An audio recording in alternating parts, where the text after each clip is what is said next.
Okay. You know what? It is time to go live, everybody. We are live from Ashley's room here. It's a special Saturday edition because why the hell not? Well, I did go live on Thursday. People who are YouTube subscribers may have gotten an alert or something. Hopefully, I don't know. Who knows? The algorithm decides arbitrarily whether you live or die, whether you eat, whether your children starve, based on the quality of your content. So I did a reading Thursday. Geo's book launch was super dope in Bushwick House Party. This venue is pretty cool. So I did go live. I've had 27 views, no likes. I guess it is annoying to hear people talk about that on the fucking stream. It's not, if you're just some rando person tuning in and that's what you hear me talking about, you're going to be like, oh, this guy sucks. But in any case, there's too much going on. It's impossible to talk about all of it, and it's too late. I don't know. That's the impression that we're getting. Trump had that State of the Union type thing. I mean, is it even worth? It was just. I did a live. That was my last live stream. I was live during the State of the Union. Okay, so I do want to apologize because my audio, I hope it's better now. I think it's probably a little better, but I swear to God, I had the USB microphone teed up, but these are all my clothes, by the way. My scarves right here, my Schiaparelli scarves or whatever it is, Schiaparelli. Got that great New York ambiance here. Got the David Berman kazoo. Oh, yeah. So my last stream, the microphone wasn't working. So I was talking really quiet in the microphone, so you couldn't hear anything. And it was a good stream too. It sucks. I mean, that's life. That's just how things go. It doesn't always, a lot of times there's technical difficulties or whatever. You can't use things for this or that. I mean, you can kind of tell what I was saying. For like the first 2 hours and 45 minutes of the stream, you could kind of tell what I was saying. But it's nowhere as near as good of audio quality as if you just have an actual, if I have that Bluetooth or that USB microphone. So I apologize to everybody who tried to watch the last stream. It was a good one. Unfortunately, the audio capture well, here's something I saw. Facebook had this notification, I think, the other day. They're going to get rid of all their old live streams. If you have a live stream from I think it's before 2022, I forget exactly what the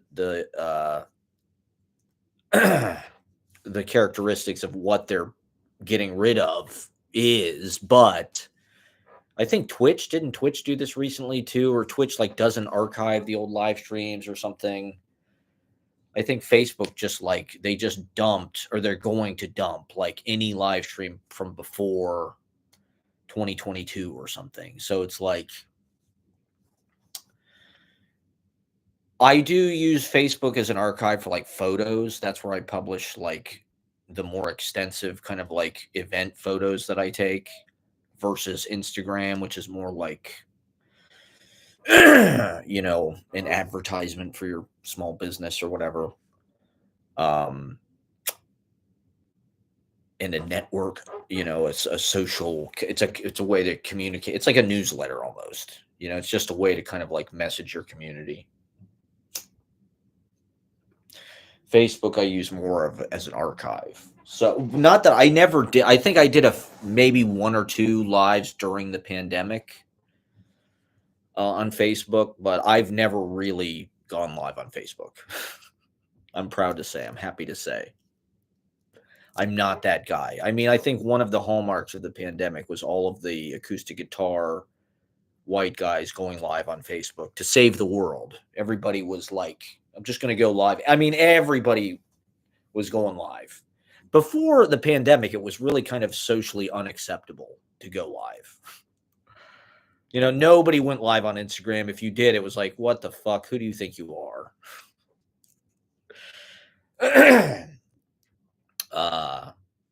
Those were the real pioneers, the people who were streaming before the pandemic. Now it's just like in the future, it could just be everybody streams, and like you just kind of pick and choose. Like it's some kind of neighborhood watch or something. Like who do I want to tune into? And you'll just have like a local. You'll have 5 people watching, or 3 people, or no people. In my case, 0 people. I'm fucking shadow banned. It's obvious. It's fine. I'm dealing with it. I'm coping. You still have to put it out there, just in case. It's not all about numbers. It's like, in a certain way, I don't even know. Like, this is something I've been thinking a lot about. Well, okay, let me not change the subject. Maybe I'll get into that in a second. But the Facebook thing. So they're getting rid of all their live streams, because it's a storage issue, I imagine. Like, they don't feel like there's any purpose to keep all that stuff. And I don't really agree that, like, live streams depreciate, or, like, look at Club Random or look at Rogan. Like, people still watch the old episodes of that. Maybe not. And I think this stuff will accrue in value as time goes on, actually. Right now, it's like Carson's Tonight shows, right? In New York, NBC, the entire 10 years of his run in New York City, they wiped all of the tapes. NBC wiped all of the tapes. Or like Orson Welles, Magnificent Ambersons, right? They burned the fucking nitrates because of storage issues, right? NBC wanted the tapes for something else, so they wiped Johnny Carson's Tonight Show tapes and taped over it, essentially. And so that shit's just gone forever. Carson was pissed about it, and rightly so. I mean, that's 10 years of his life that they just thought, oh, this isn't worth anything. Just fucking get rid of it. Meanwhile, there's a whole fucking channel on Tubi that's just like Carson, right? It's old Carson episodes. Or Pluto TV, or whatever the fuck it is. That stuff actually is, even though, I think it's erroneous to think that just because something is sort of like temporal, or, like old Saturday Night Live episodes, that it's like, it's disposable, or it's like, it's not relevant, or no one will watch it now. It's like, I grew up watching fucking Saturday Night Live reruns, hearing jokes about Ivan Boesky and shit. It's like, who the fuck even know? Or Imelda Marcos. There were so many jokes about Imelda Marcos in like the late 80s. The Dennis Miller years. And so I think, does it hold up? Like, in a certain way, like, I'm fascinated by art that kind of does both, right? That's kind of historical and includes these very specific, like, if you talk about anything political, 100 years from now, people might not necessarily know who the fuck you're referring to. Like, James Joyce has got all that stuff about the church and the Parnells, or whoever the fuck it is. And it's like, we don't know who these people are really. You read the footnotes and stuff, but it's like, it's very specific to the politics of that time. And a lot of times these political figures, it's like later on, like Tippy Canoe and Tyler too. It's like, I guess people know what that is, but I'm kind of fascinated by work that, like Saturday Night Live, or these talk shows, right, where they have a monologue where they talk about, James Watt, or, like if you listen to like Carson from the 80s, he'll make monologue jokes about like Reagan cabinet members. And it's like, we don't really know who the fuck they are anymore. Jim Baker or whatever the fuck. But it's like, that doesn't necessarily mean that it's trash. Especially now that we have this technology that's sort of like photorealistic and high def and high fidelity and stuff, where it's like, it's not quite as dated. I mean, it looks about as close to as the human eye as you could get, really. Just filming from your goddamn phone. It's like it's not like watching a silent movie or a black and white movie or something where like or a record from the 1920s or something where like the technology really kind of makes it like hard for a modern audience to accept. They want something that's uh but I think that's one reason why we've been in this kind of cultural like record skip for 20 years, because like literally you can see an episode of Saturday Night Live from 2006 and it looks like it was filmed today because it's high def, and it's kind of shocking to see these actors and they look older now because the technology hasn't really gotten that much better. I mean, we have 4K and stuff like that, but I don't think does Saturday Night Live even broadcast in 4K? Like probably not. It's just like um the technology has kind of peaked almost in a certain way as far as like recreating just like what reality looks like. And so we're just getting started here, okay? We're just getting the ball rolling. Ashley's at a reading right now. She's doing some reading in East Williamsburg. I guess it's just the season of readings. It's early March. We're turning that corner into spring. It's going to get nice and warm this week. It's going to be like in the 60s a couple days. So that's good news after the long, cold winter, the long, hard winter. It was kind of nice, even though, I mean, it's been brutal, right? The Trump thing and the Doge and the whole goddamn uh, tough love, the tough medicine, the administering the bad medicine, the daddy discipline. Daddy's back and he's taking his belt off, like fucking Mel Gibson said. What a fucking sicko. What an insane, sick thing to say. He's like stoked about it. Daddy's back. He took his belt off. Who hurt you, Mel Gibson?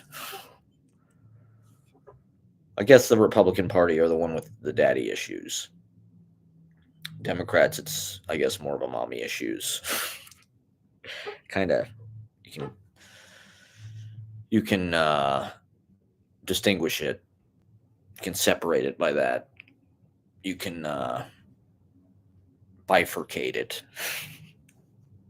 That's the word I was looking for. Yeah, so I guess this is my roundabout way of saying I hope to God that YouTube doesn't get rid of their old live streams, because that's a huge part of my archive. And it is a storage issue, right? I mean, that's kind of like that's why they want to build I heard they want to build these freedom cities or something like that, these tech freedom cities. We have sanctuary cities, so of course they have to like steal that idea and like make it 100 times like worse and more obnoxious. It's like, not that sanctuary cities are bad, but it's like they want to use that to justify. Supposedly, they want to have these tech freedom cities where there's no regulation, where they can have nuclear power and experiment with whatever de-aging, stem cell research, or whatever the fuck it is. Commit crimes against God, crimes against nature, probably kill all of us.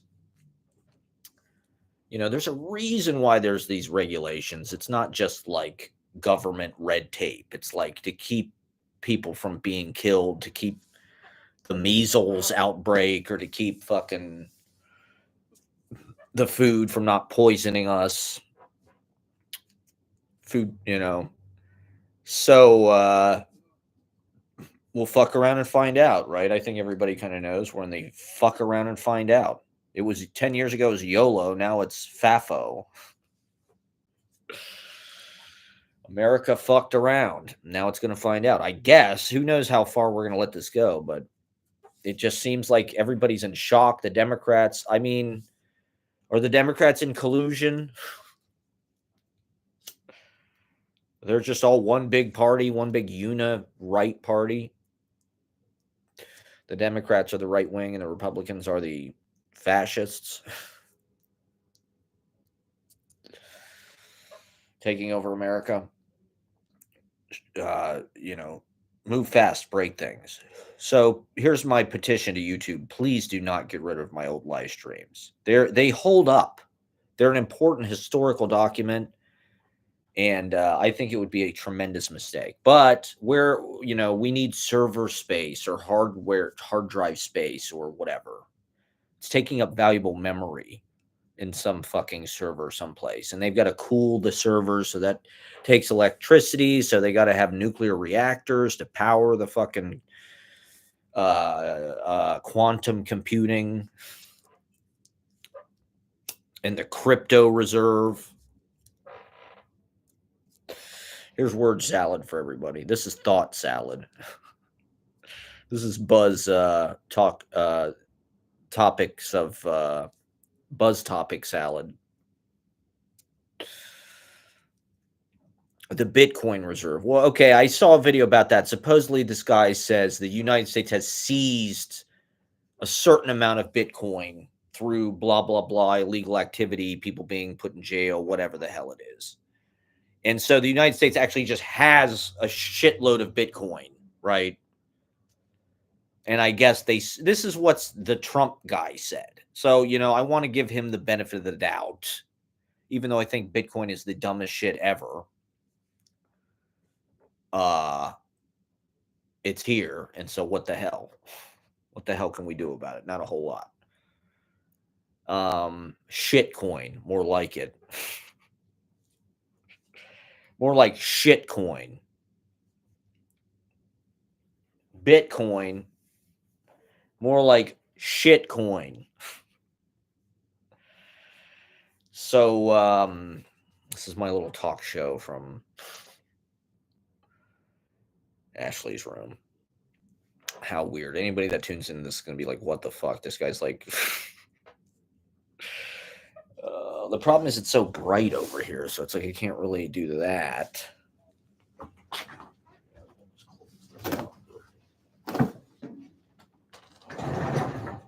Is that better? I mean, not that anybody's watching or gives a fuck or anything.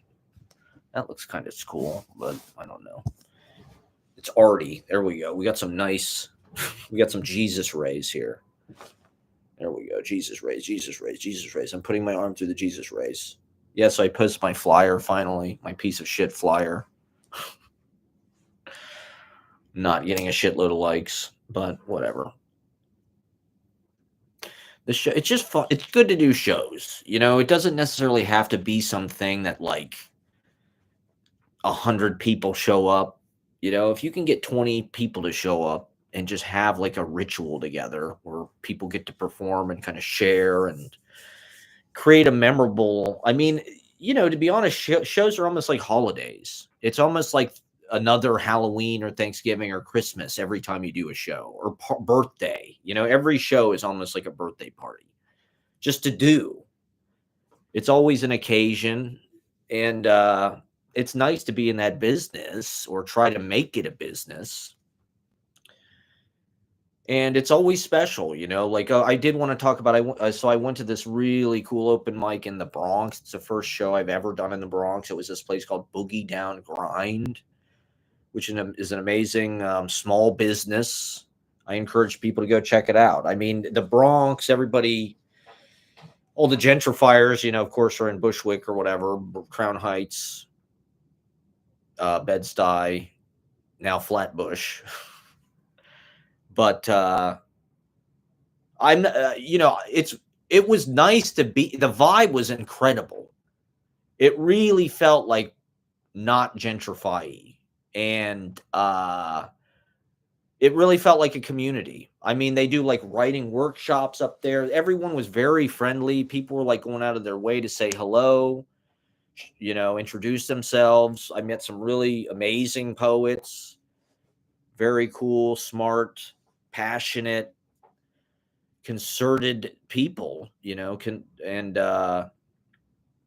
a concerted effort to just like create culture. And it was just amazing. Everybody was so friendly. It was cheap,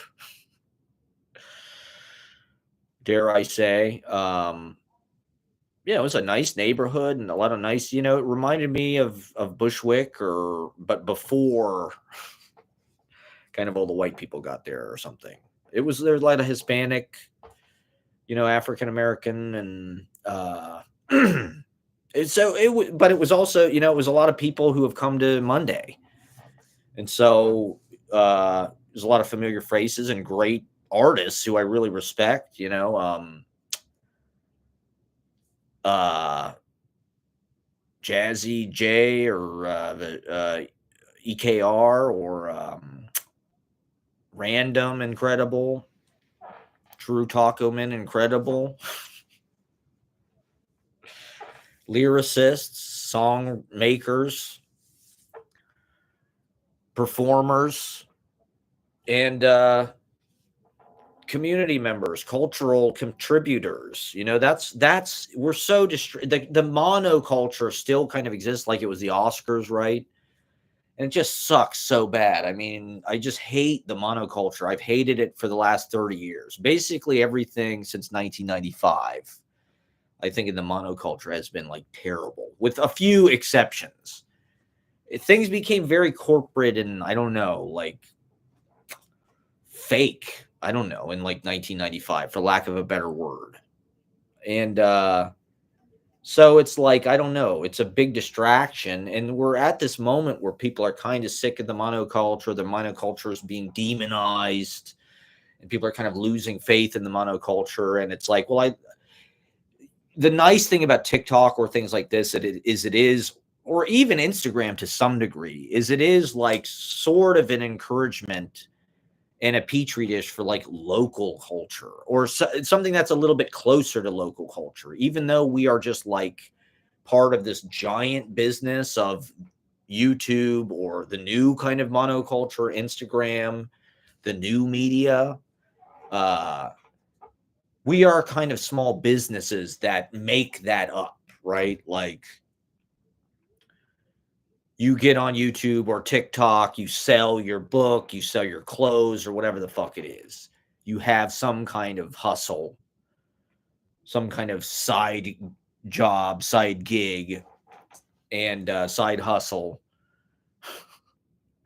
And so I think that's cool. YouTube is kind of just like public access and like a huge scale, which I think is actually encouraging. Hopefully it stays that way, even though there's an algorithm and they definitely ram things down our throat, like Rogan and all of these manosphere kind of podcasters that, or Jordan, there's certain things that, like, there's definitely like bias, and there's definitely like celebrities, or like, uh, you know,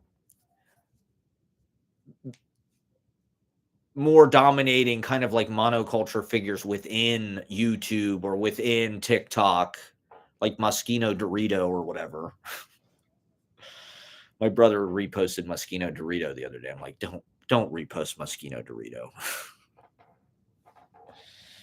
Oh, here's a little fascinating tidbit I wanted to share with people was people just like shit on millennials for everything, but like, just because things happened while millennials were like young doesn't mean it was all right. Like, these millennial burger joints, or like the taco places, the millennial taco, the gentrifier kind of like tribal tattoo, funny mustache taco places. Or it's Those are for Gen X people. This renovation, this like ugly gray millennial kind of like minimalism urban design, like a lot of that was Gen X landlords. You can tell that's more their style. That's like what Rob Fetterman thinks is cool. That's not like millennial. I think they do have like sort of a repurposed vintage, a lot of plants. I forget what they call that aesthetic, but that's what anytime I could have a living space of my own, it was more like an eclectic thrifted thing. It was like rugs, armchairs, sort of Urban Outfitters ish, but like real. I never went to Urban Outfitters because Urban Outfitters was like a facsimile of like vintage. It was like nouveau thrift culture. Um, to me, I think that there's some accuracy to that. That like, if you go to a place like Public Records, like that's like millennial aesthetic, not like Condado Taco, or I don't know. I'm trying to think of an example. Like, I don't know. A lot of these renovations that they do in these apartments are just criminal. That's one of the hallmarks of our age, I think. It's just like these terrible renovations, the destruction of really nice kind of interiors and replacing it with just like ugly, cheap, uh,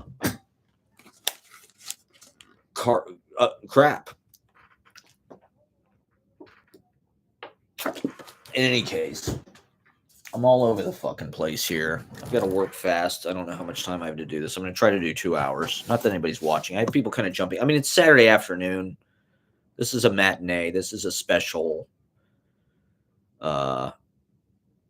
matinee performance. You know, that it's I'm such a process oriented guy that like trying things at different times of day I think is important to just see how it comes out. The vibe is different. It's like the clock. You know, I've been doing this typically like really late at night, so I'm kind of like at the end of my, you know, I've been smoking THC pretty continuously for 12 hours by that point. I'm tired.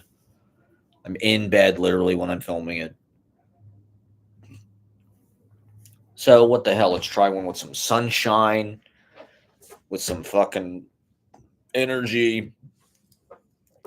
See what the hell happens. Yeah, so this Boogie Down Grind open mic, you got to check it out.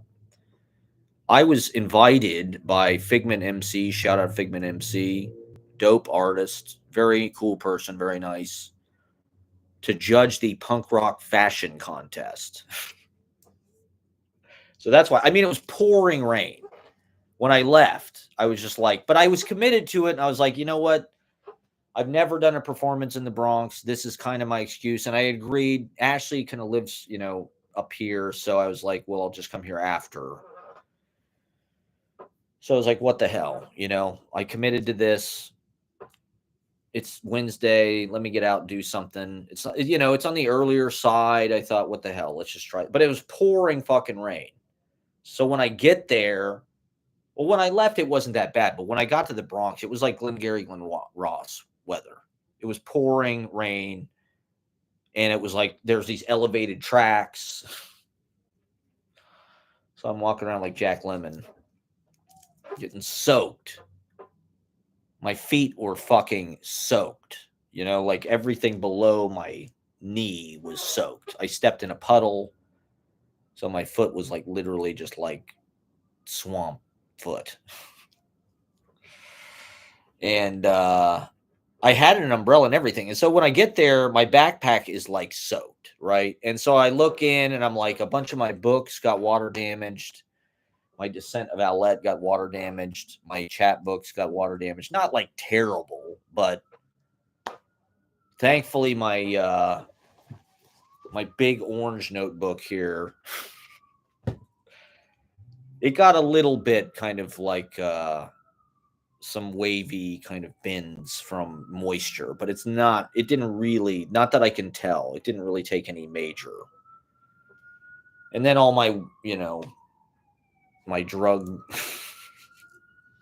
kit and some of my electronics got, so who knows? The damage doesn't seem like super bad, but I mean, you know, I'm somebody that's like paranoid about every little bit of destruction and loss. You're just like, oh, that's another thing I can't get back, or how am I going to replace it? Or, I mean, life just seems like this process of decay and aging and destruction, and it doesn't seem like anything can come in to replace it at this point. It's like we can't have children.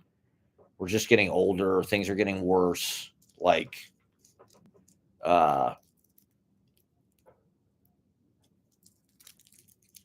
so it's like, oh, my backpack got soaked. I'll never recover. Nothing can ever be done about this. So in any case, yeah, this reading on Wednesday was dope. Met a lot of great artists, people with books and everything. They have a really cool thing up there. I hope that TikTokers and white people don't destroy it. I hope it doesn't become the next like European gentrifier neighborhood after they steal the rest of Brooklyn. You know, they've already moved everything. out to Ridgewood. They're in Queens. Anybody who lives in Ridgewood and has the balls to say that they live in Queens, that's like the person that pisses me off the most. I mean, like technically they do live in Queens, but like it's actually like the most Brooklyn hipster fucking gentrifier place. Like Ridgewood is a complete real estate push. And everybody lives there now. All of the fucking I lived there 5 years ago. And it's cool, but it's like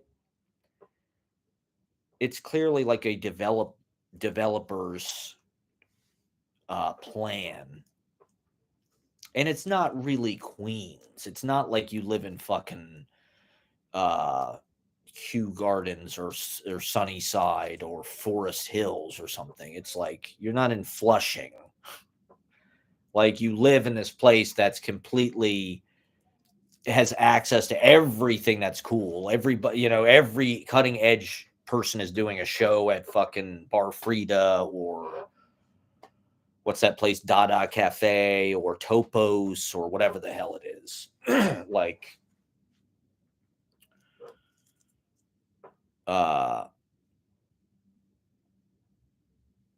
and so I had a show out there on Thursday. I think was it Thursday? Yeah, I think I had back to back. Thursday, my man Gio, shout out to Gio, the amazing guitar player, philosophy professor. He wrote this amazing book. I think it's called An Introduction to General Relativity. And it's just a really cool hybrid kind of creative nonfiction where it's like he really knows what he's talking about. He's talking about physics and these laws of nature, physics and all this stuff. He did this amazing PowerPoint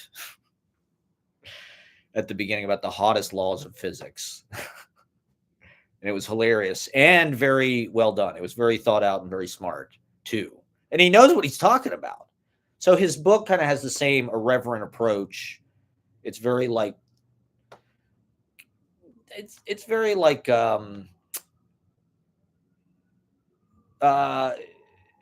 it's very smart the way he, like I said, that's what's amazing about it. That's why I think it's like really actually a very cool book. And like, there needs to be more stuff like this. Like this book really should be put out. It should be at Urban Outfitters because it's like, it's about something that everybody wants to learn about. And it's very hard to like have like an entertaining access point to that other than like Neil deGrasse Tyson or some shit like that, some kind of dumb shit like that. Whereas it's like, this book is funny. It's irreverent. It's sexual. It's like accessible. He takes this subject that's like very kind of like hard to get into and dance and like people are like impressed by and want to learn about, and it makes it, but it's not like dumbing it down.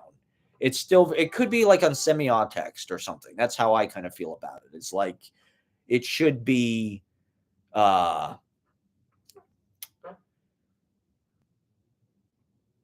more people should take that as an example. I mean, I don't know how academia or whatever would feel about something like that. I know he published it on Lulu, which is, the Lulu revolution continues, everybody. The Lulution.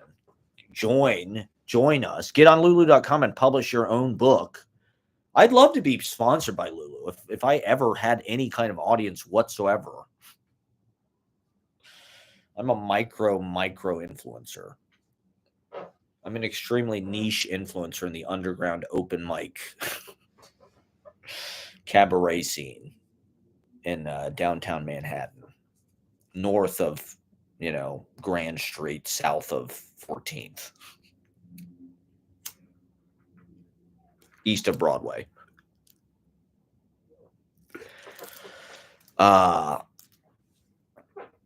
So this message will get to somebody somewhere, somehow. I think the audio is pretty good.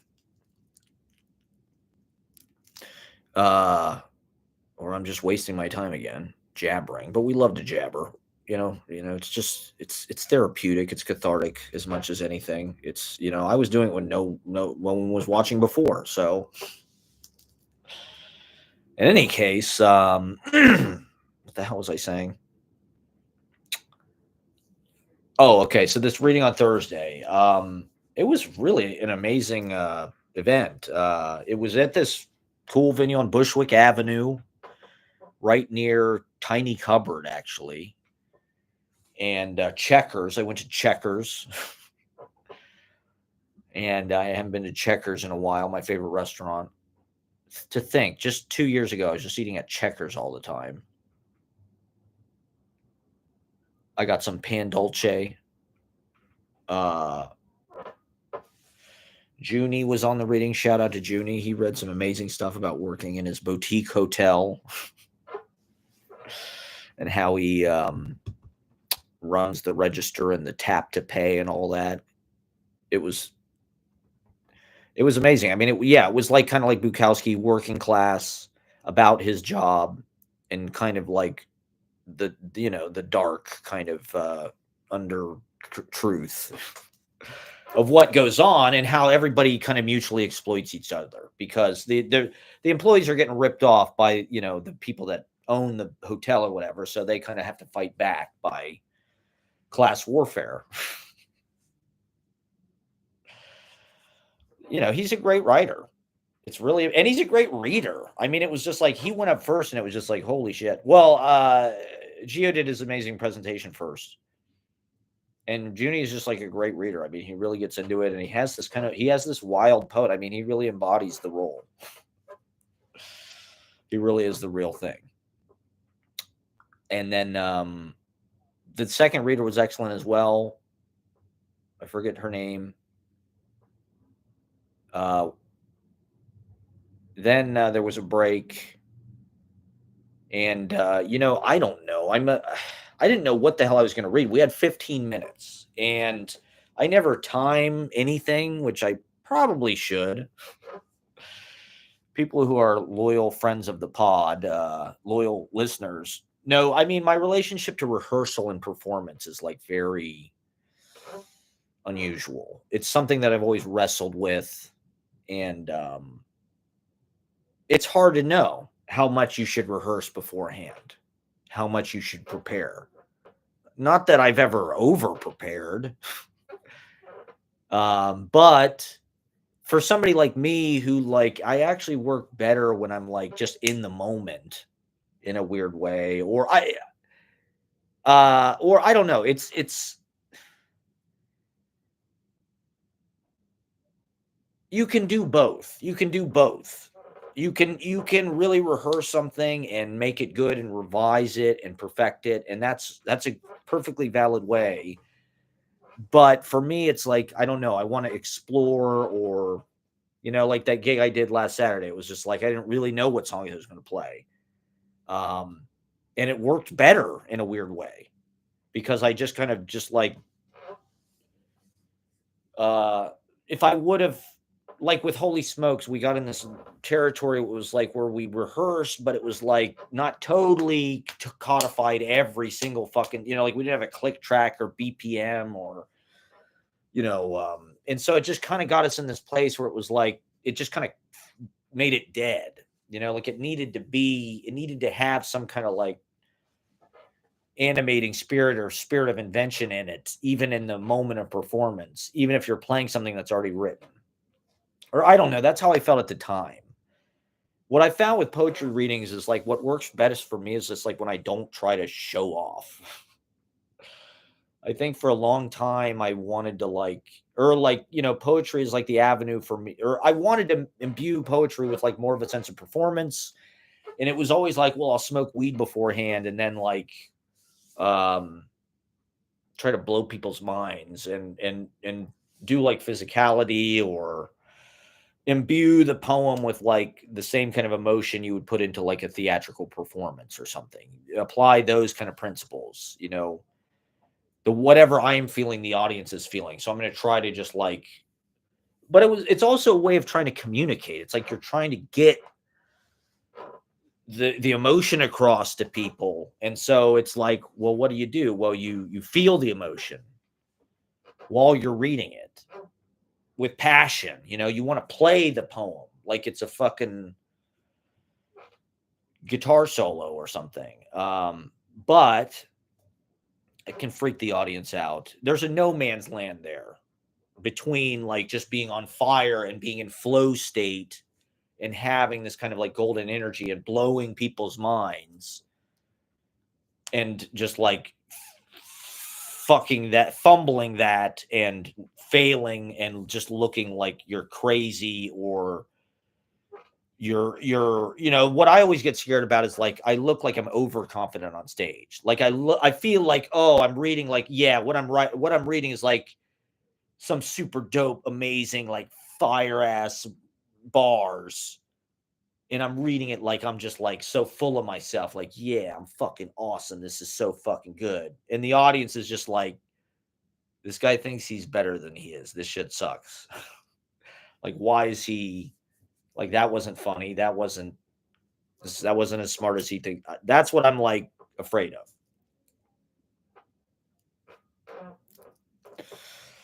Is like with comedy especially, it's like a lot of times if you lean super hard into something and it doesn't get anything, you just feel like an idiot. And so it's like, okay, well,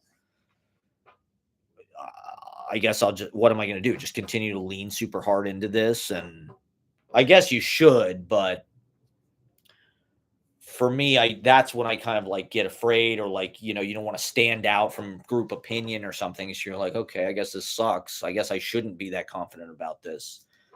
So with a lot of my readings, it's like there's this kind of like war internally between like, is this like as I'm reading it, I might be thinking to myself, like, this is not good. Because I just, I'm constantly reading from my notebook. So for this, well, since I came to up here Wednesday, I didn't actually have my most recent pocket notebook. This is the one I just bought recently. Let all that you do be done in love. That's my pocket notebook that I wrote most of my Cosmopolitan micro diaries in. But I just bought this, so it doesn't have anything in it. So it's like I need to read for 15 minutes. It's like all I had is old chat books. I don't really want to read that stuff. And so I'm also just like thinking about what's appropriate for this occasion. He didn't really tell us you have to read something that like relates to the material at all. He just said, hey, you got 15 minutes. That's one of the cool things I think about being, especially in poetry world. It's like people give you time and you just kind of expect that people know what to do. It's just like, you get it. You're going to know what to do. You're going to know what to read. You're going to know what's appropriate for the occasion. It's your time. And so it gives you some leeway to kind of like say what you want to say and bring your piece to it. And so I was just thinking, well, we're in just such a crazy political turmoil and life upheaval right now in a way that really needs to be responded to. It's like I don't want to read some old fucking material. At the reading on Wednesday, I read my poem Crispus Attucks because it's from my last chapbook.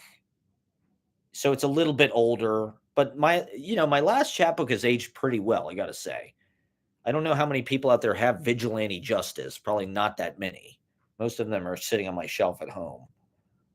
I didn't print that many copies, maybe like 20 or something. But I wrote it like before the election and way before the election. I think it was up until last July or something.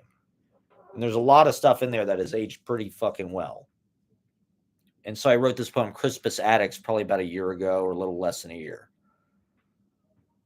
And so it's got some political things in it that now feel really fucking pertinent, but at the time just seemed like, okay, whatever. This is fine to write about, but didn't necessarily seem. Let me try to open this again, see what happens.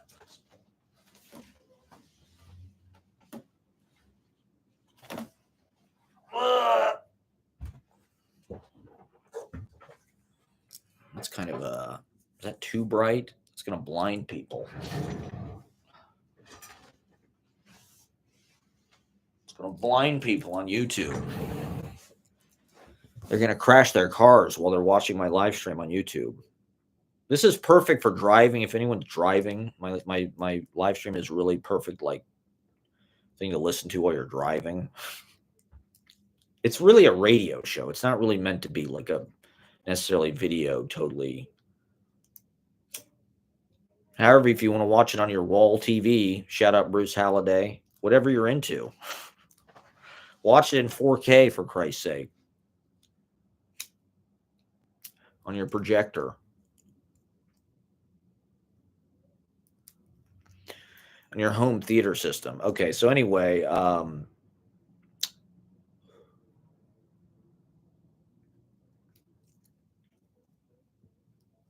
yeah, so I was like, well, the one thing I do have, I didn't, like I said, I didn't have any of my, I do have my big orange. So I bought this in the autumn. There's this amazing store, under $5 or something. That's the new dollar store, is the $5 store. Because of this Trumpflation. But this notebook for $5 is a pretty incredible deal. If this was a fucking moleskin, it'd be $30. But it's really nice quality. The paper is very nice. It's probably made in China or something, I guess. The paper is like a very nice, thick, creamy, nice stock. It's got this nice kind of like, I don't know what it's almost like pores or something. It's got like this beautiful texture, and it's got a lot of, but so it was autumn when I bought this. So I bought this, it was before Trump got reelected. Now I've just got this huge orange notebook. Just looks like Trump's big fucking hair. Sketch. That could be Trump right there. Sketch. Talk about fucking sketch. So I'm like, I don't know. This is something that Philip has encouraged, is using long lines and using, I'm typically in this little notebook, right? I mean, you can contrast and compare. This is my typical chapbook size here. And so I'm kind of cramming everything down into these thought bricks that are portable, that go with me like a smartphone. But it's nice to have sit down time in the open field, in the sheep's meadow, in the great lawn of, space, drum space. And so this is more like, projective verse, open verse, or what is it? Open field. It's more like kind of wandering, meandering, using the page as kind of like, so I have this one poem, the original title, or at least just what I put down. I wrote it February 27, 2025, Love, Loss, and What I Ordered. And so a lot of times what I'll do is like, that's not the greatest title for this, because it's a good piece. I'll go. So I had my big orange notebook. I was just like, okay, this is what I'll read from. This is where, I've been going to libraries and sitting down for like hours and trying to write long poems. That's kind of and so I had 15 minutes. 15 minutes is a longer period of time to read. And so I wanted to create a feeling of hugeness within that short amount of time, right? You want to make something that feels like giant, because in a poem that can be a lot of time. A lot of poems are a minute long or 2 minutes long or less, a haiku or something. And so that's what I've been working on recently, is kind of writing. And I've been trying to encourage people through this to write long poems. At open mics, a lot of times you get in these little 2-3 minute windows, but this is something I want to do on Tuesday too. It's just like longer sets, longer pieces, more time to explore, time to get deeper into the meditation, deeper into the wavelength, into the yoga of the whole thing. And so, I was going through my big orange notebook. I've been going to libraries and just sitting down and trying to fill these giant fucking pages, and you just, it does put you in a different mental space or something. There's some idea that with like the longer line, you're writing to some kind of like through the wall into some kind of explosion. With the short pages, you've got all these hinges and elbows and knees folded of the enjambment. You're kind of crammed into this little trunk like an escape artist or something. Whereas like with this, it's like you're more like in the country. It's just like you got this big, and so it encourages you to draw. I mean, when I was younger, like in elementary school, this is a credit to my parents, is they got us in these art classes every Saturday at CCAD, which was Columbus College of Art and Design, which is like an art school. So as a kid, I hated it because I wanted to watch cartoons. I wanted Saturday morning. It's like that's when there was cartoons on. I did not want to go to this school on Saturday, like wake up early and fucking. But I remember you had to like audition to get in. They had you like come and like draw a still life, and that was like, you know, whether or not they accepted you. And the guy told us, they gave us this giant piece of paper. He's like, draw big on the paper. You got a big piece of paper. You got to draw big on the paper. And this was something I was reading about in a Reddit forum the other day about art schools. Is for some reason they encourage people to make big pieces. I don't know, when you make big pieces, it's like it's taken more seriously or something. Sometimes as an artist, if you make big paintings, or I don't know, it's something to think about. And for somebody that's so driven by like arrangement on the page and kind of like the container that I'm playing into of whatever, if it's this 2 hours in this, or 5 minutes at an open mic, or whatever it is, a page, you know, getting a big notebook. I've been afraid of this notebook. You know, I kept this for like a couple months before I started using it, because it was like I wanted it. I had this other notebook that was kind of medium sized that I wanted to finish first, but it was like, you got to draw big on the paper. And so this encourages you to kind of range and roam and kind of just frolic across this kind of open, unobstructed. And you got to get to that end of that line, you know? So plus it's unlined. So it really is this kind of just like free floating kind of outer space of just like no horizon almost. And so I don't know, a lot of times with my stream of consciousness style, I pre-edit by only writing the best things down in this. And then they kind of like collage in this patchwork way into this kind of fractured syntax, disjunctive look at how our consciousness works among the kind of greater reality. Whereas when I sit down to write, it's like a lot of times, I don't know, it's harder because you're not editing things, right? And so it's hard because you have these really long pieces because you're writing for hours at a time. Like I'm sitting in the Jefferson Market or Seward Park, or like this poem. I ended up calling it Manic Panic rather than Love, Loss, and What I Ordered. Because Manic Panic's just a better, more appropriate title, I think, for this moment that we're in. It's a Manic Panic. And so I was sitting in Seward Park Library as I'm writing this. So you can kind of tell it's not overt about that. I mean, that's not entirely what the poem is about, but like it, you know, I was explaining to Ashley, I was mansplaining to Ashley the other night.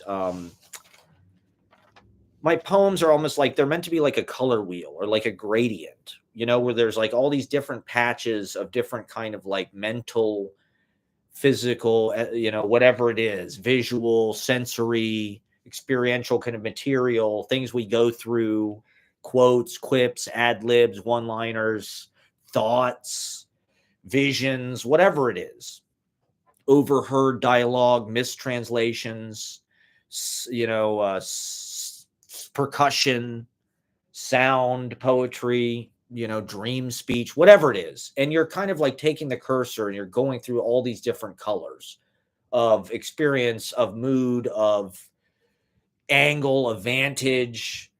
But it's like a smooth kind of like journey through this like gradient of all this different stuff. And that's how this poem kind of feels to me, this Manic Panic poem, where it's like it kind of is this amorphous, has all these different shapes in it. Whereas like it starts out fat lines, kind of chunks, stanzas, sort of like traditional from, I don't know. But then it goes into these thin, because I wanted to write thin, tall, you know, kind of more New York, William Carlos Williams, Schuyler, whatever poem. More like a notebook poem, but it's kind of interesting among the big space. You know, the white space on the page is also part of the poem. You know, it's like the wall space in a gallery it also says something. And so doing that amongst, a larger page, this is a form I'm a little bit more used to doing in a kind of like stream of consciousness or like just like writing session. And so, you know, they kind of move faster. Even though it's a whole page, it kind of moves faster because the lines are shorter. It's not like, it's some page that's completely full of writing and it would take forever to read this page. You can kind of move through this pretty fast because it's just like this long. Then, you get tired of that, boom, and it kind of breaks into this like more kind of open field, more like Pacific coasts, Joanne Kiger, whatever, Philip Whalen. And I like this because I've got kind of like running monologues at, it's almost like a brain, where it's like, what is that called? Binaural or where it's a binary, where it's like you've got two things it's a hemisphere, you've got two hemispheres, but they're simultaneous. So the poem can kind of, play on the binary and the symmetry and kind of split and be simultaneous and run by itself. And that says something too about, but then boom, at the end, it kind of goes into this more kind of traditional using the whole page. They're like movements in a whatever, in a piece of music, but they're a little bit more organic. They're a little bit more transparent. I'm not like one, boom, this section, two, boom, this section. It just kind of flows.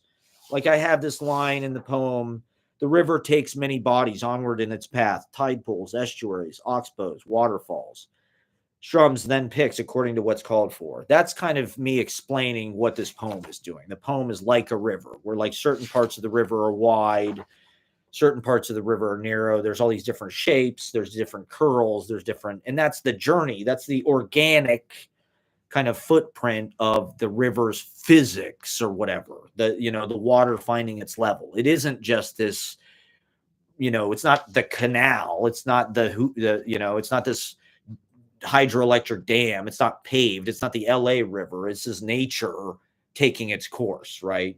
And so the page kind of gives you this ramble to explore and to kind of roam around in range and kind of like tramp your little paw prints all over. And so, I thought that poem in itself, I'm like, Jesus Christ, that'll probably be 20 minutes because it's 10 pages or something, but it's these big pages and some of it. But as I'm reading it, it's like, this says a lot of the stuff that I'd like to comment on. It talks about the Elon Musk shit sort of in a roundabout way. It talks about, I was at Wendy's at one point, Whole Foods is in this poem. And so a lot of times when I'm choosing material, it's like I'm just choosing a lot of shit that I want to say, stuff that I feel like is pertinent, that I can read on stage and I know I'm going to feel good about, like getting my champagne on discount in a nightmare. I'm like, okay, I looked a lot younger, but I was younger. Getting my champagne on discount in a nightmare. It's like, yes, I can read that. That's something I want to say in the script of, I like this because it feels like a big script. It feels like a big, like I'm in Tootsie or something. And I'm like, okay, line. Can we take it from the top? Okay. I looked a lot younger, but I was younger. Getting my champagne on discount in a nightmare. And so I don't know. I haven't tried to transcribe any of this into like one of my chat books really, because the pages are way bigger. That's one of the reasons why I use the smaller size, because this fits in the chat book zine format that I have. But these are all things that you think about. This is the inside baseball, okay, of being a bargain basement, nobody Z-list open mic poet. So yeah, I just Frankenstein this other title onto it, Manic Panic, which I think I discovered in the live stream yesterday as I was talking. I think I said something about Manic Panic and I was like, oh, that's a good title. I'm going to fucking write that down, but might forget it. So I'm like, that's the title for right now. That's the title I need for right now. In this moment we're in Manic Panic.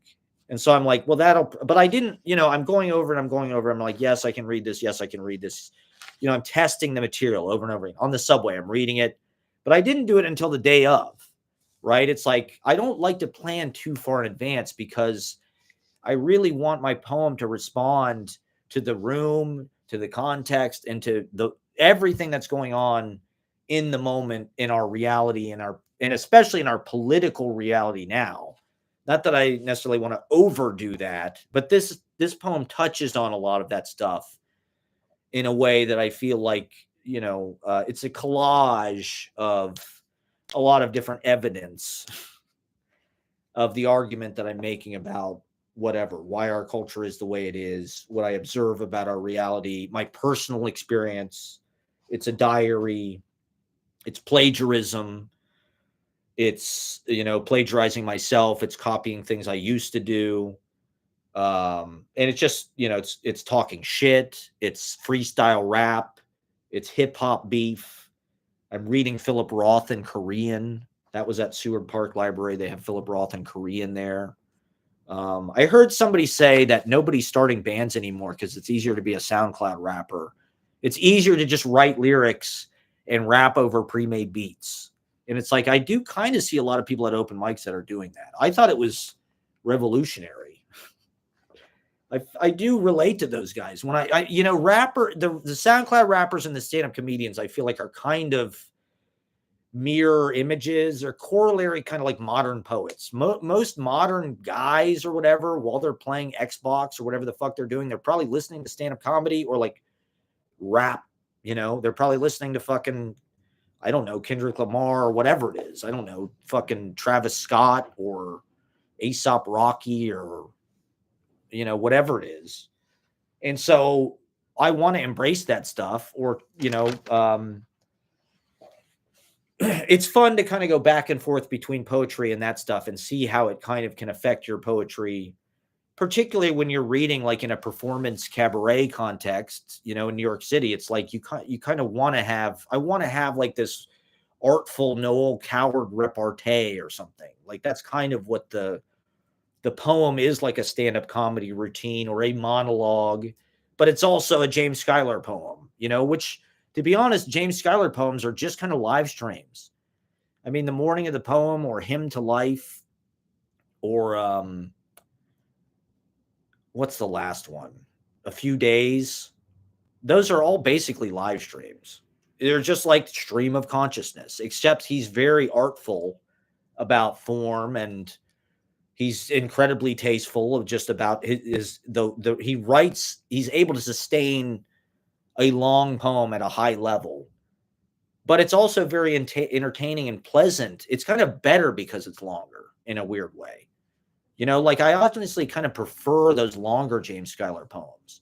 I mean, I know Salute and all the short poems are incredible and they are knockouts, but like to me, Hymn to Life, Morning of the Poem, and A Few Days are like, that's the real shit.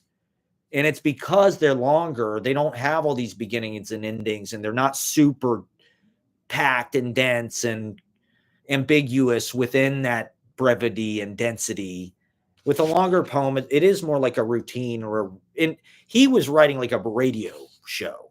That was his, he was writing this kind of like schizophrenic, insane asylum, beautiful aesthetic, radio program. And I think Chappell Rowan is our Fanny Bryce or whatever, Mildred Bailey. This is weird kind of return. So anyway, I'm like, is that going to be long enough? As I'm reading, I'm like, oh, it might be short. A lot of these readings I go short, and I'm like, there's only 4 people on this reading. They told me I have 15 minutes. If I go 20 minutes, it's like, what's the big deal? Like, I might as well just go for it, and like, to me, it gains in effect by going longer without these stops and starts and asking people for applause or reaction. I want it to be more entrancing, and I want it to be more like this kind of river that's like an onward flow that just kind of washes over people. Or like a play like Shakespeare, where it's just like all this stuff is coming at you, all this language is coming at you, and it's, you grab what you can, but it's kind of awesome in its effect because it's just like boom, boom, boom, then this thought, boom, then this thought, boom, then this thought, boom, then this little poem within the poem, right? Like there's all kind of little poems within this Like there's this one section where I describe the sunset. It's probably my favorite part. Had to switch seats in the aggressive sunset for a better vantage. Ruffles of hot orange, pink, tufted with bruised nests of purple and blue. It's like the sky was flying under the dusk singed feathers of big lavender wings. The world is an ostrich and we its ostrich egg. Like that's a poem within the poem. It's a description of the sunset, and I like to do that. It's like a still life or a landscape within this thing that's also a podcast and a live stream and commentary and a lyrical poem and a letter to loved ones and gossip and tidbits and tweets, and it's all kind of stuck together in this nest or whatever the hell it is, this kind of long. At one point I described it, ongoing viscous membrane morphing like a placenta with the slime of primordial birth. That's how I feel about this poem. It's a placenta. I guess I should have called it placenta. It's kind of a placenta poem using placenta method. Oh no, I said the word placenta too many times. I'm losing viewers. So anyway, I'm auditioning it in my head the day of. I'm reading it, I'm rereading. I'm like, can I say this stuff? Yeah, I want to say this. They ship it from Sweetwater Warehouse in Indiana. I heard somebody, well, this is a commentary on the whole Amazon thing and how everything is just a warehouse now. Basically, everything is a fucking online. It's all drop shipping. Everything. I saw this video of this guy on TikTok. He said, and he looked rich. He looked like a tech bro. He was wearing like North Face shit. It looked like he was in Moab. He's like, he literally makes all of his money. He buys 10 Lego sets. There's like these collectible Lego sets, and he sits on them for a couple years because he knows he can sell them on eBay for, I don't even know how much fucking money. I don't even know how much money he gets for these Lego sets, but it's like, that's our economy now. It's like all you do is you find a fucking product that people on the internet will pay for, and you put it online. You put it on eBay. You start an Instagram business, an Etsy, a Depop. Sell books on Instagram. Sell fucking your TikTok. TikTok is basically QVC. I saw the front page of the New York Daily News. I mean, it was an ad, but it was like TikTok. Small businesses in America thrive on TikTok. That is the fucking truth. It's like that's the pipeline. You become an influencer, and then you pump people into your whatever the hell it is you're selling. Your ShamWow. We're all Billy, whatever that guy was with the beard now. We're all just like Ron Popeil. I mean, if you want to get rich. So Sweetwater music is like the musical Amazon or whatever. It's like all these people order all this fucking generic. To me, it's like the generic. It's even more generic than Guitar Center. Or I don't know. Guitar Center, I guess, is a little bit more widely known. But Sweetwater, to me, their warehouse is in Indiana someplace. And it's like, well, this is the new model of doing things. You have some fucking warehouse on a flat piece of land somewhere. You just bulldoze it. You build some giant square footage. You get a bunch of robots to move the shit around because everything is like flat and precise. This is like the business my brother is in. He builds these fucking robots that like sort packages by weight. They can tell what something is. Just, it's like, it's all these AI machines that replace human fucking warehouse workers, right? And so Sweetwater is just a bunch of fucking robots moving around, Mexican Stratocasters, whatever the fuck it is. Squires. Squire Stratocasters and tuners, and I guess everybody's a DJ now, or what the fuck are people buying now?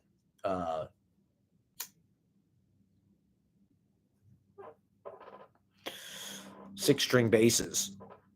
What the hell are people buying from Sweetwater? Vox AC30s? Speaking of Vox AC30, you got to come out Tuesday to Young Ethel's. We got a big old Easy Paradise Spring Festival. Ringing in the Spring. Tuesday at Young Ethel's. We got Bathtub Nebula, Drum Space, Expanding Your Mind, Blowing Your Fucking Mind with deep poetry and guitar, piano, improv, poem songs. Kuzu Daddy, Logan X. Ashley's going to read from the one sentence novel. We're going to have projections. It's free. I'll probably live stream it or something to that effect. I'm going to play some guitar, stand-up comedy, direct troubadour, an enunciation, town crier style. So, yeah, okay. So, anyway, then I was like, I don't know. I had this other piece a little bit earlier that was only one page. That was more like an Ashley poem. And I was like, okay. But it also said some shit about Trump and, just some other, I love talking shit about tech stuff. And so I was like, okay, it might be nice to have something to kind of break up the reading and start with. And I don't know. Sometimes it just falls together. I prefer to do it that way. I don't know. I heard this thing about Grateful Dead about like they choose their set list like on stage. They fucking they decide based on like who chose first last time. Who chose first last time, Bob or Jerry? Whoever chose first last time, the other guy gets to choose first this time. And then they just take it from there. And I don't necessarily know that I'd want to do that with a poetry reading, but because if I was doing it every night for 4 hours, then it'd be a different story. But if this is the first 15-minute reading I've had, I don't know, in a second. It's been a few months probably. So I don't know. With the long poems, it's like you can kind of strike a nice balance between like an improvisation, but it's like you can guide it a little bit, you can fix it a little bit, you can edit it a little bit. As you distill it, you can kind of put a little bit more quality into it, a little bit more thought into it as it's sort of coming out. It comes out a little slower, so you can kind of like give it a little integrity. You're not just flying in the seat of your pants in front of an audience. And I don't know. It's like I saw this guy, Chris DiStefano, is playing Madison Square Garden. It's like we're living in the age of like mob rule. I guess to some degree, like the idea is like you have some voice that like speaks to people and like you find some audience out there that like wants to pay to see you because you're just giving them something that they need. And that's your goal as an entertainer, influencer, or whatever. It's like you got to build an online following. This is something I'm hearing more about, right? Like Maya Hawke was complaining that they're just casting actors based on how many social media followers they have. Or this is something you see with like stand-up comedy is like they won't book you unless you have a certain number of followers, or they want people who have followers. And that shit is kind of more important. And it's like, I don't know. It's just, I don't think people follow for like quality purposes. It's not really what it's about. Like having a shitload of followers is not necessarily an indication of like high quality. It's just like there's certain things that work on these dumb apps within that short attention little window of time and can get some kind of homogenous algorithmic approval or something. And if you go outside of that, it's very hard to break in. You've got to like invent some kind of entirely new style or something.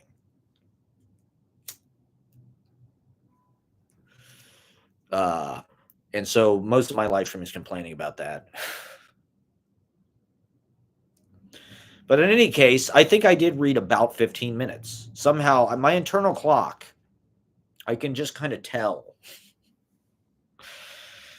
Like, I can tell when I've been on stage for a certain amount of time and it's time to go. I can tell when it's been 10 minutes, 15 minutes. And I think if you watch, it's online. I mean, not that many people watched it, but my reading is on my YouTube page. I encourage people to watch it because it went pretty well. And I think I did say a lot of things that are worth hearing, worth listening to. It's just your weekend update. Maybe I'll write a poem called Weekend Update. And it's just 15 minutes out of your day. Check it out. Galvin went after me. Galvin killed as usual. Galvin's great, an amazing poet, profound, cool, very nice person. It was cool to see everybody again, and just kind of, it was a very cool venue. I'd love to do an event there because they have a great projector. And it's just, they have nice seats. It'd be a good place to like do a screening of something, like a screening reading. So I might try to contact them about, although it's a cafe, so I'm not really sure if they're actually open late typically, or if like that was just, if he had something he had to pay for to rent it out or something. But it was a really nice venue. So it would be a good place to do like a poetry reading over the vlogs, which is my favorite kind of event. I know nobody ever comes to that. But once again, I'm encouraging people to write long poems. So that's what it was about for me. The big notebook, the long poem, sitting down and pouring it out, live streaming onto the page. And it is sort of like a live stream because it's a lot of the same material. A lot of the things that I say in the poem are like the kernels of, in fact, it's almost like notes or a reminder for me to talk about it here and kind of expound upon it and expand upon it and address it more at length. With the poem, it's like you're kind of just trying to get everything in like a seed form. And the idea is that seed goes into people's brain and it grows there and it gets bigger there. They sort of take it from the seed and think about it. They nurture it with thinking and understanding. And I drew another terrible flyer that nobody liked. So this was based on the image in the poem about the world as an ostrich and we its ostrich egg. I like that image. That's sort of like an indigenous people's, I guess, myth is like what the world is like a big turtle or something. It's like a big turtle egg. I remember when I was a kid, I played Zelda. What was the one on Game Boy? The very first one. Not Link to the Past, not Wind Waker. Fuck. It was probably my favorite Zelda game, to be honest, because it was like on an island. Link like shipwrecks on this island. I played it on my Game Boy in like 4th grade. I think I got it for my birthday. The beginning of the game, Link is like shipwrecked. And it's just like the fucking Super Nintendo version. It's like got great graphics. I think you can jump in it, which is rare for a Zelda game. Maybe I'm mixing that up. But at the top of the world is like this big egg. The end of the game, like there's this giant mountain and like you go up all these fucking stairs and shit. And there's like this giant egg at the top of the mountain. And I think the boss is like this giant turtle or some shit comes out of the egg. What the fuck is that Zelda game called? In my chat, somebody would know what it is, but I've disabled the chat. Oh my God. I'm going to look it up real fast because it was like a big part of my childhood. I mean, I love fucking Zelda. It was a good Link's Awakening. There it is, 1993. Fantastic. If you can get Link's Awakening, I completely encourage people to play Link's Awakening. It is a phenomenal game. I think they redid it for Game Boy Color. It was absolutely phenomenal. Oh, there's Game Boy Printer. No wonder we all make zines. I remember Game Boy Camera and Game Boy Printer.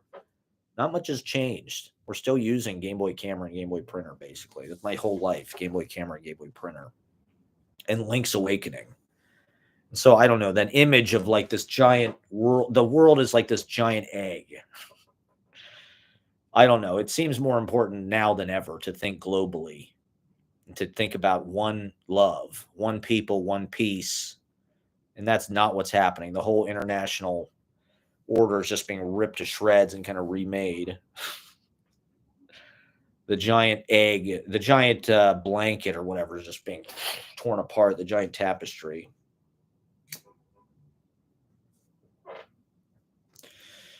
And so, I wanted my poem to speak to that and to reflect that. And that's, I don't know, that's just the image that I've been meditating on recently. It's the world is an ostrich and we are its giant ostrich egg.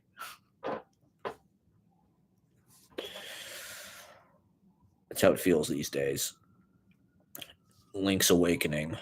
We need to break into the egg and free the ostrich and bring peace to Ishtar. We need to reevaluate Ishtar. The world got it wrong, okay? This is not right. This is unfair, the way they maligned Ishtar.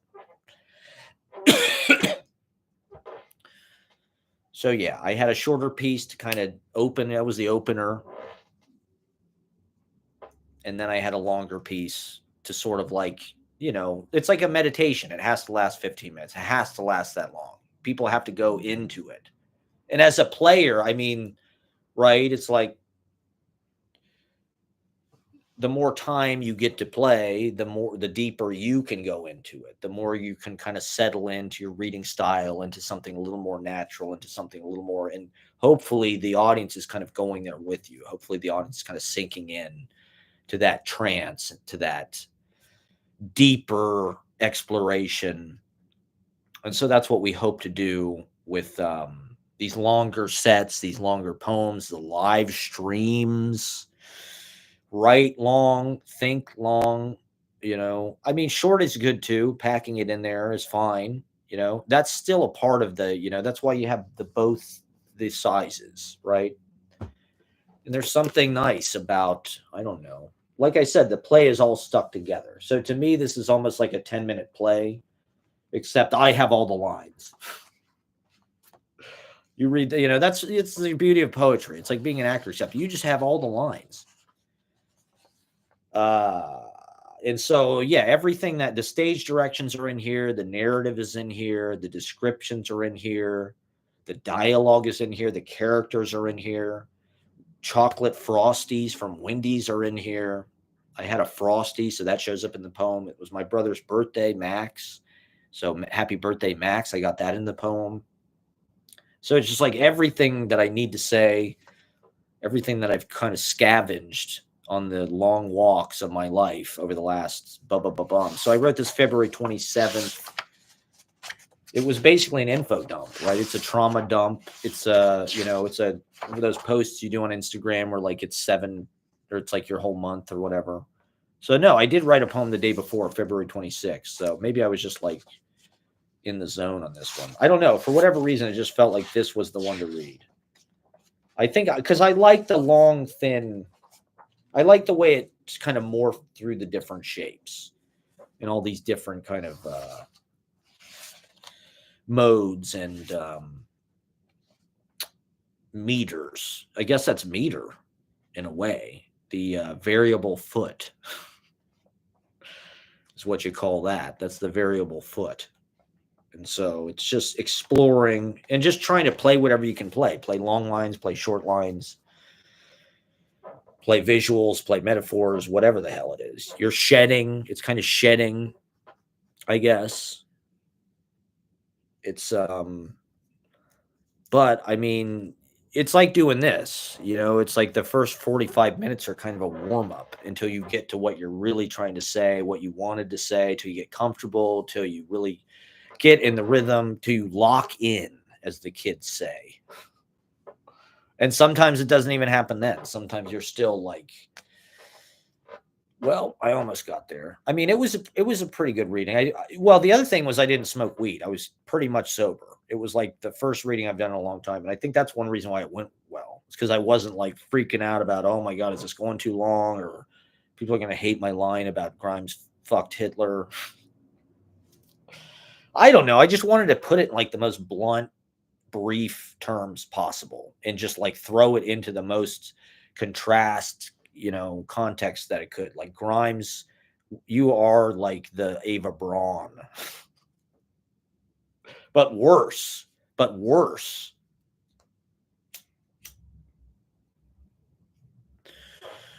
So shame on you. You should have better judgment. Like, Jesus Christ, you have a child with this man. Like, what the fuck? How is this person like a generational leader? I don't know. And so it's also a war against the tech. It's an occupation of the tech, writing in the big paper notebook and reading your blood-stained ink. It's this very romantic gesture. It's also a prop on stage. I feel like I'm in Neil Simon. I'm getting to do chapter 5. Oh, speaking of which, you got to watch on, Only When I'm Laughing, or Not When I'm Laughing, or whatever the fuck that one. It's a masterpiece. It's like Neil Simon was psychic. There were so many things in the movie that were like speaking directly to us. They talk about Dual Street, and I don't know. There was just tons of lines. There was tons of lines in it that were like directly, like weirdly, like Jungian kind of synchronicities. So it was kind of now we're watching Jake's Women, which might be the real finale with Alan Alda and Mira Sorvino,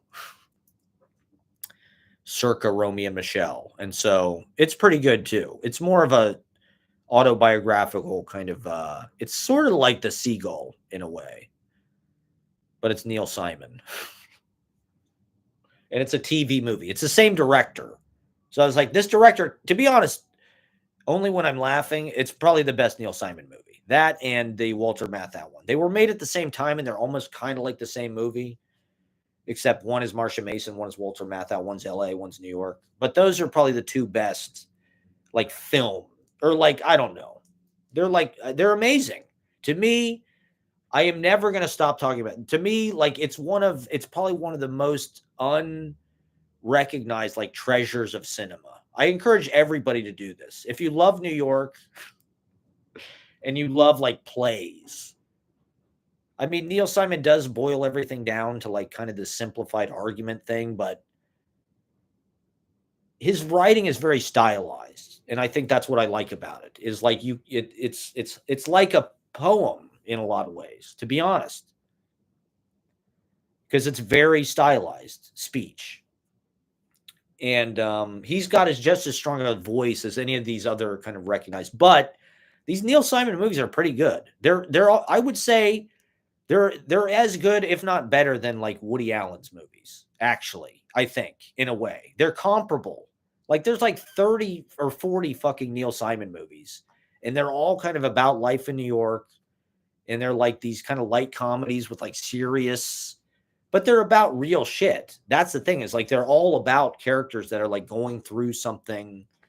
Jack Lemmon's trying to commit suicide in fucking The Odd Couple because his wife left him. It's like, it's not just completely like this meaningless fluff. It's like all of the characters are at some kind of, inflection point in their lives. It's just he does it through this kind of like witty or whatever way of looking at things. But they're very stylish and classy. Come Blow Your Horn all the way to Laughter on the 23rd Floor or whatever. The Heartbreak Kid remake.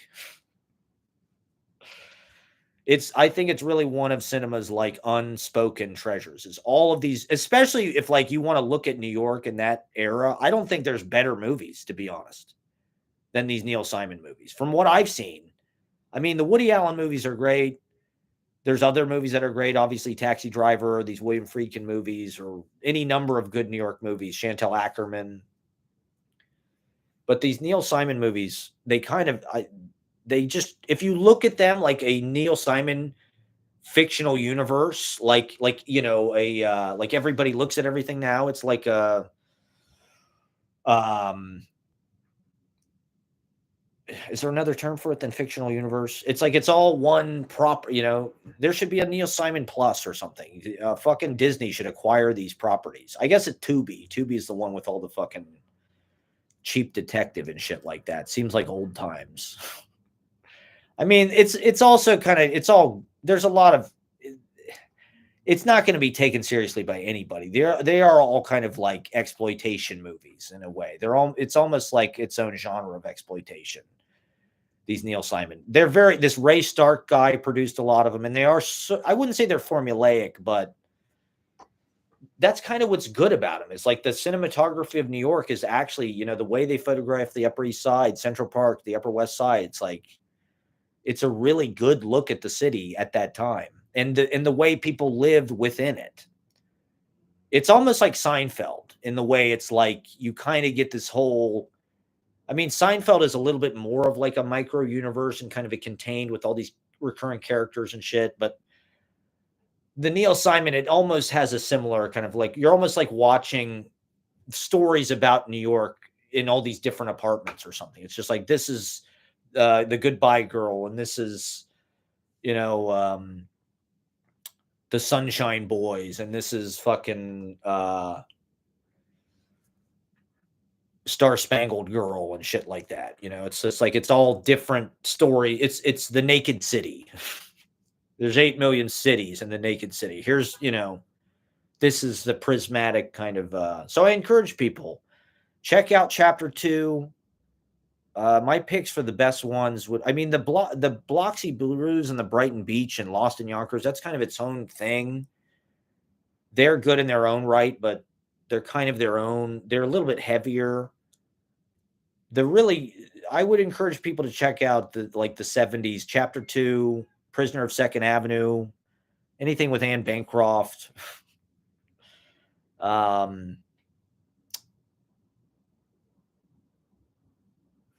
You know, Star Spangled Girl, I wasn't bad. If you like Tony Roberts, it's got a lot of Tony Roberts. And then the Marsha Mason films, any of the ones with Marsha Mason are like excellent. The Jason Robards one is good, whatever the fuck that's called. We watched one directed by Hal Ashby, starring the guy from Caddyshack. It's about baseball. I forget what it's called. Neil Simon loved baseball, so he wrote this movie about baseball. It's called I don't remember. It's like from the mid 80s. I think it's one of the last Hal Ashby movies. And I thought it was pretty good, actually, for a baseball movie. It's kind of an underrated baseball movie. I mean, I'm sure that serious Hal Ashby people, it's not Harold and Maude or Shampoo, but like, if you're into Neil Simon like I am and baseball, it's definitely worth watching. I would watch any of these movies again. I would. There's, you know, if you like They All Laughed, any of these Neil Simon movies, I feel like is as good as They All Laughed in its own way. Because they're shot on the streets of New York, and like, it's witty dialogue. The plots, you know, move fast. Like, he doesn't waste your time with shit. Like Neil Simon, one of the things is like, he works on his stuff until he feels like it's, you know, he's not some pretentious arty fucking, you know, trying to waste your time. It's like, and I don't hear anybody talk about it ever. I guess it's hacky or something. It's just middle brow or something. I don't know. But if you're a fan of Seinfeld, I think this is one of the advantages of like the streaming age. Like 30 years ago, would I have rented every fucking Neil Simon movie from Blockbuster or like the library? Like, yeah, maybe, but it would have been a lot harder to do. Like now we can just like mower through these fucking movies because they're all online. So it's just like, you can watch 40 fucking Neil Simon movies in like a weekend. And it's no different than like watching a fucking Severance or something. It's just another like binge series. To me, I look at it kind of in that, it's like an episodic chapter. And a lot of them you can see it's him autobiographical. Chapter 2 is like, there's a lot of them where it's like about a writer whose wife is dead. It's like, well, that's one of the autobiographical ones. And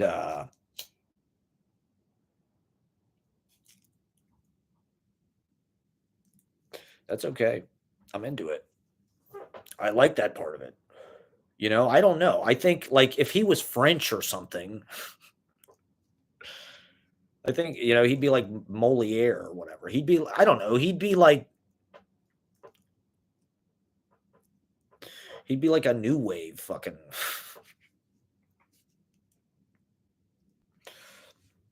So yeah, that's my passion. This is a running thing on my fucking live stream, is just like trying to rescue Edward Burns films, Neil Simon films, David Mamet film, whatever it is. These kind of like cheapo. Oh yeah, Scarecrow. I talked about Scarecrow. I mean, this is named after Scarecrow. You got to see Scarecrow. So yeah, that's why I mentioned I had a line in Neil Simon about the poem. That's another reason why I wrote it. Neil Simon's very favorite play is Streetcar. everybody. Streetcar. He said that. He's like, streetcar. Streetcar is my very favorite play. He called it streetcar. People in the theater, we call it streetcar, okay? If you're in the theater, we call it streetcar, okay? I think that's kind of interesting. Streetcar is Neil Simon's very favorite play. His plays are actually about stuff. They, like I said, they're not like sitcoms. Tim Allen never tried to like take a bunch of pills on his fucking show that I'm aware of. It would have been a very special episode. Or, Come Blow Your Horn. It's like they're a married couple. They move into this place. It's their first. So it's about this kind of archetypal rite of passage that everybody can kind of relate to. This is why they do it all over the fucking world. Young couple moving in their first home, in all of the pitfalls and tribulations of that, the trials. You got the sleazy neighbor upstairs trying to fucking hit on your wife. Whatever the hell it is. The phone man is coming, the Spectrum guy. And so, I don't know. Is that corny? Is that cheesy? I guess it is. But what do we have? I guess that's a recurring thing on my show, is trying to rescue things that don't need to be rescued. But in any case, it's been a fascinating literary. My new thing is watching full-length plays on YouTube. There's actually a lot of, and like community theater. The other day I was watching this. It was this, I think it was a college production of, I think it was Tufts or something, was doing Annie Baker Body Awareness, which I thought I had read at one point, but as I'm watching it, I did not recognize it really at all. I think I read Circle Mirror Transformation or whatever that one was. I don't know if I actually read Body Awareness, but I think it came out around the same time. I think it came out sometime around 2010-ish. Maybe 2011, but it was very prescient to today because it's all about sort of what you'd call cancel culture or whatever, I guess. There's like a male artist who like is complaining about, wokeness, what we call wokeness now. And there's character who's like, he uses language like gay. I think there's a whole debate about whether or not you can call things retarded and gay in the play. Not that political correctness is anything new. What is it? Body Awareness. 2008, premiered 2008. So, it was even before Obama. So I don't know. There was political correctness when I was in college, I guess in a certain way. From my own point of view, it's not like I tuned it out, but I sort of thought it was like not really like, it didn't seem like it was like exclusionary and dominating everything. It seemed like it was there, I was definitely annoyed at the time that like there was one Shakespeare class I took and they wanted to read everything through which, now looking back, it's like I was wrong. I should have just like accepted that that's like a valid way to read it. It did feel like they were a little bit trying to push like a newer political agenda, but within the context of my whole college experience, that was fair for them to do it in that one class, amongst, like I had another Shakespeare class in my English major that was very traditional. It was very just like trying to teach you whatever it wasn't about like feminism in the fucking play or, like we read Twelfth Night has a lot of like drag or like trans, and we did focus on like the fact that male actors played the female parts and things like that. That was what that teacher wanted to emphasize and explore. And I thought I remembered, because at the time just sort of being like, well, why don't they just teach us the play first? And then we can sort of learn those layers on top of it. That was sort of what frustrated me about it at the time, But looking back, it was definitely there. And I would say even at the time it was emphasized. I would say like the theater program especially was what we would call like woke. It didn't annoy me. Like I felt happy and proud to be a part of like people who were liberal, and like it was a rainbow of cultures, you know. I liked that. You know, I liked being a part of something that was very diverse. Um, it wasn't like whereas like that's one thing that I think is like unfair politically about it now is now it's like been made this adversary and kind of pigeonholed as like some ideology or something. um, Whereas at the time it didn't it you know, it wasn't like, at least to me, it wasn't like singled out or something in some way that was like, oh, this is like why everything sucks because these woke teachers or this woke, you know, class. You know, that was one aspect of how people approach things. But, you know, a lot of the theater was very traditional. You know, it was very just like, let's do Much Ado About Nothing or whatever the fuck it is. You know, but we'll do it. We'll set it in the 1950s. Or like, I think there was a production of Much Ado About Nothing when I was in college that was like on a military base in Hawaii in like the 40s. That was like the, you know, it's like it really wasn't that politically charged or something. That was like, I don't know. It was just how they thought it would be interesting to stage it. Now everything does kind of feel like it has to have some kind of angle or commentary or something, a approach to that issue. You know, the issue of like diversity or something. Like if you're going to do theater, especially theater, probably, but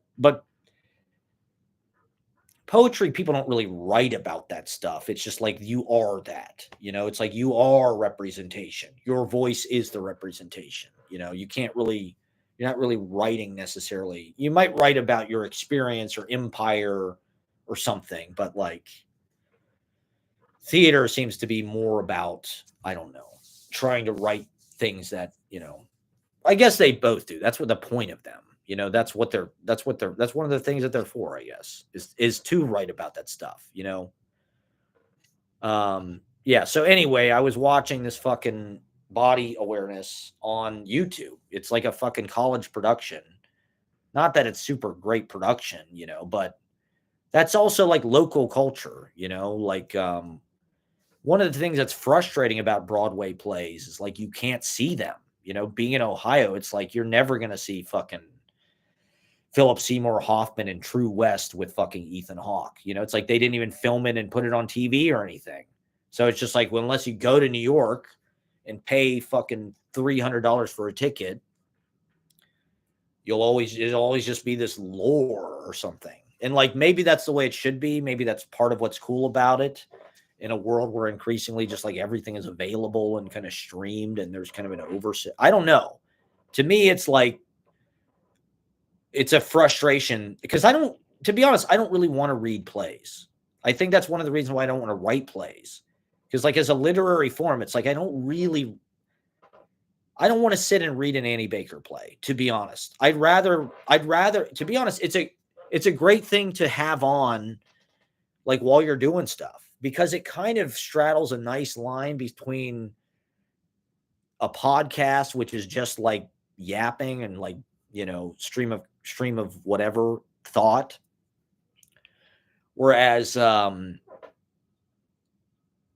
it's also not like, I don't know, it's still it's not like, you know, TV is, I don't know, the level of dialogue or something, the level of discussion, what they're writing about. To me, a play it's more like a poetry reading, but it's kind of like activated or something. You know, there's something nice about seeing characters say it or seeing scenarios, but also seeing it in that kind of like aquarium diorama kind of like condensed form. I don't know. There's something about the continuity of the dialogue. Whereas like with a movie, there's usually not that sustained kind of continuity of scene and dialogue. It's like all the scenes are short and the dialogue is extremely economized and streamlined.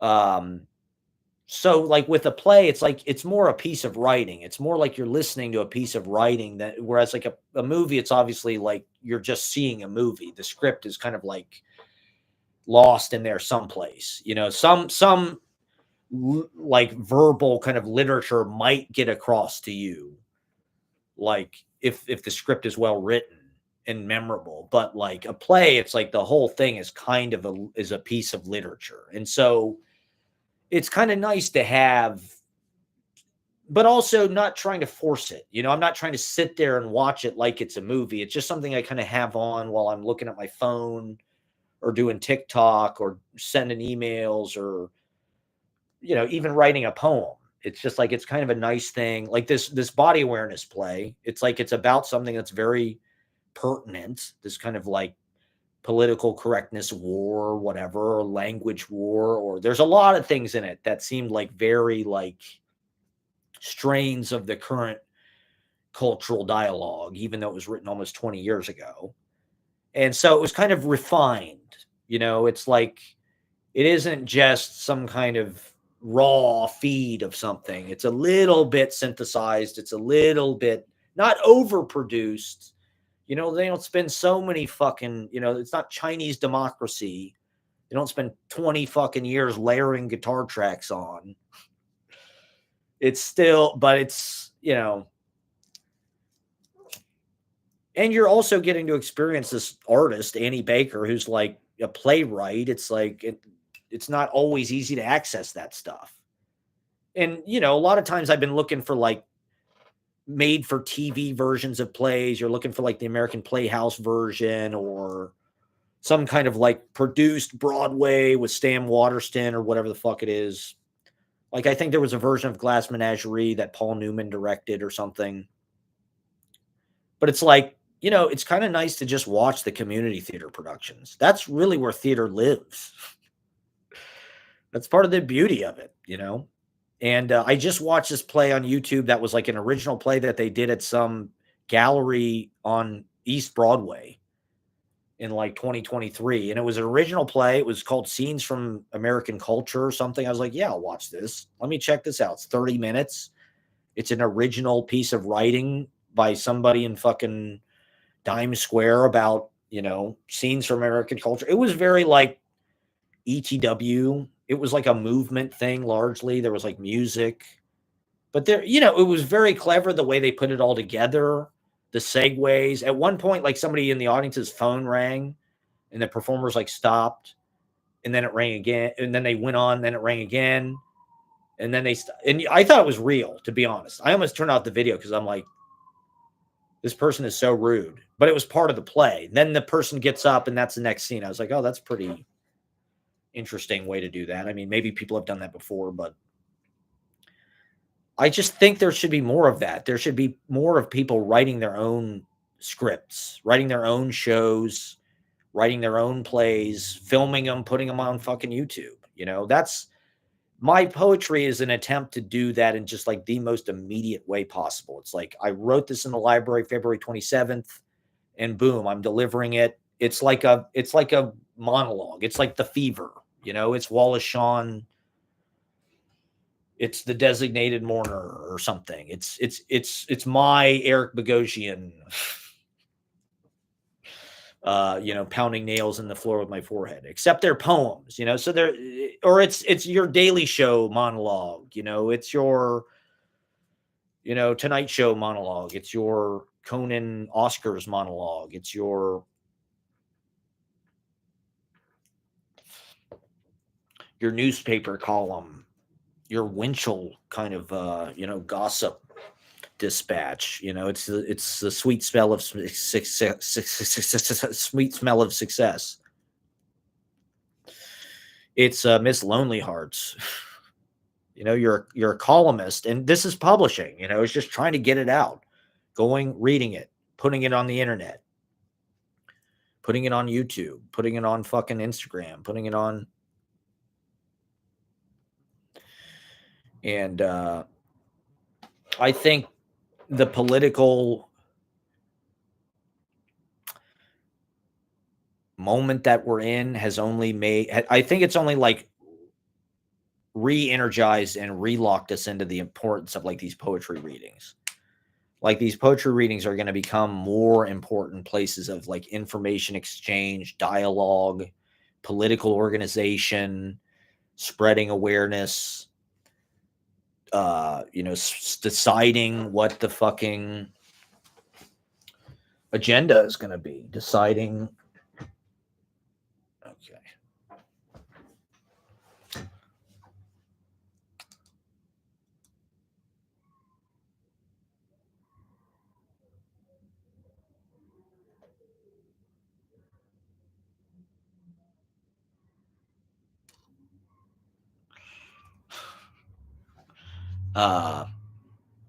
We need to organize. That's important. And voice dissent. I think that's, we're getting so steamrolled by all these fucking policies and everything that they're doing, all this destruction and chaos, that it's like, it's like we haven't even had and so that's what I wanted to do on Thursday, was just like spit whatever kind of fucking venom I could against these fucking predators. Elon and Elmo and Donald. We're not afraid of them. They're just fucking pathetic human beings. And they're going to end up like Gaddafi, okay? Upside down. The red hot poker up their ass. Tide pools, estuaries. Yeah, so I don't know. I encourage people to check out the reading. There's a lot. Everything is in there. It's all in there. Once again, everything is everything, and the whole world is in there. Manic panic and on the dot. I had to shout out Ashley and give Ashley a little, I had to have a little bit of a love poem in there to kind of balance the stream of conscious monologue. Okay, what else happened this week? What else is coming up? We're trying to set up this reading at Dear Mama, this cafe shop in Columbia. So we're going to be doing a reading performance up there soon.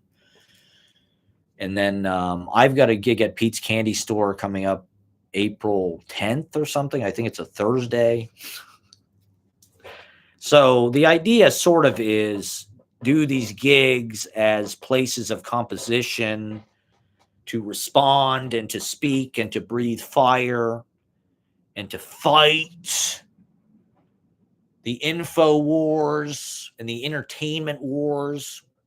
We have to legalize comedy, everybody. Did you not hear about this? Emperor Elmo has said forth that we have to legalize comedy. And by that, I mean ban Rogan and the Manosphere and make comedy funny again. How about that? Make stand-up comedy funny again. Make stand-up comedy like artistic and smart again. I was watching this clip of Janine Garofalo from like 1993 or something, and I couldn't believe it. It was so fucking smart and funny. I was like, where is this? It's just a bunch of Trumpers. Like, what the fuck? What the fuck happened? It's something I've been talking about ad nauseum on here. Why is stand-up comedy so fucking right-wing? It's nuts. I guess they're just gullible and they bought all the Russian propaganda. They wanted peace. Trump's going to bring peace. They're taking our money. Biden sends $300 billion to Zelensky. Not anymore. The buck stops here. Okay, so Ashley is just now coming back now. So guess what that means, everybody? More content, more fun for the viewers. Probably an hour, 45 minutes or something. Yeah, so I'm trying to put a new chapbook together. But okay, so yeah, I don't know. I feel like the political moment has kind of locked us in. There was a whole, so I had this pamphlet, Taking It to the Streets, right? And other political poems, which I wrote, I think in 2018, in Ridgewood, I think. And I remember writing it one Friday night, like the whole book. I wrote all these political poems about what you can do to sort of fight against Trump. And as I was putting together my city life book, I'm like, should I go all? Because I think it was one of the first chapbooks I did. I'm like, should I put this in? It's like, it's political. It's like, I don't know. This is going to be kind of weird if I put this in this book, because it's like it's so about that. And this was, when I'm putting this book together, it was Biden era. It's 24, so it's like the political stuff. Everybody kind of, I think the Democrats or the leftists, everybody just walked into this fucking cataclysmic apocalyptic disaster that we're about to go through by thinking it didn't matter. The problem is the Democrats have to be perfect. Trump can fucking fuck a porn star and just like fuck everything up, fuck up this issue, fuck up that issue. January 6th, pardon those people.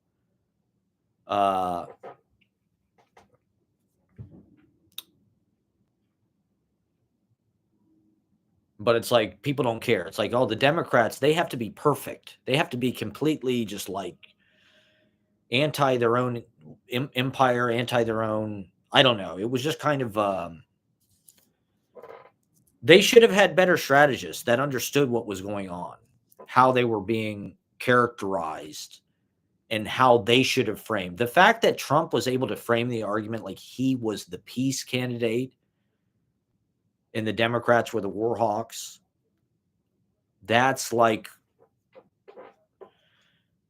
something that we're clearly seeing now is like that lie is unwinding really fast. The dude is aggressive, and they're framing the narrative on the Ukraine like just giving the Russians invaded that country. For one thing, I am confused why NATO can't be in Ukraine.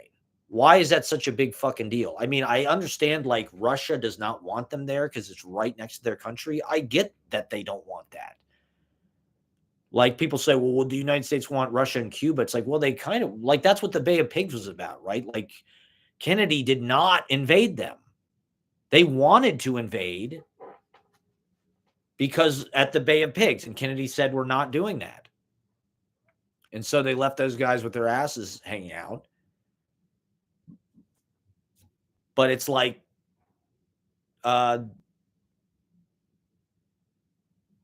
this is the opposite. Russia has invaded the Ukraine.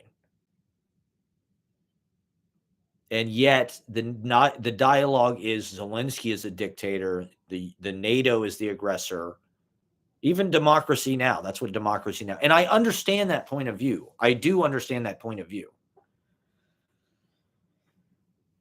We'll find out. We'll find out what's better. But there's a difference between peace and surrender. A lot of people are comparing it to Chamberlain or whatever during World War II. I remember when we did Glass Menagerie, there was a reference to that guy. I didn't know who he was. I had to look it up. It wasn't like Hitler or Churchill or FDR or something or Stalin where it's like, who they are. It's like, who the fuck is Chamberlain? Neville Chamberlain. They gave Germany everything they wanted, and they still invaded. I don't know. Who knows where it'll stop, but you could definitely see it coming if you actually paid attention to what was going on and you didn't just buy the bullshit that Trump was like the peace candidate. And so it's split, and the Palestine issue is the other issue, right? Because the Democrats are not like complete free from the mountain to the sea people, from the river to the sea people. It's like, well, fuck them. It's like, well, that's not how the system works in this fucking country. Like, I don't even think Bernie is like a from the river to the sea person. So it's like, well, the Democrats aren't completely perfect, so we're not even going to fucking vote for them. Fuck them. We'll vote for Trump instead. It's like, good God.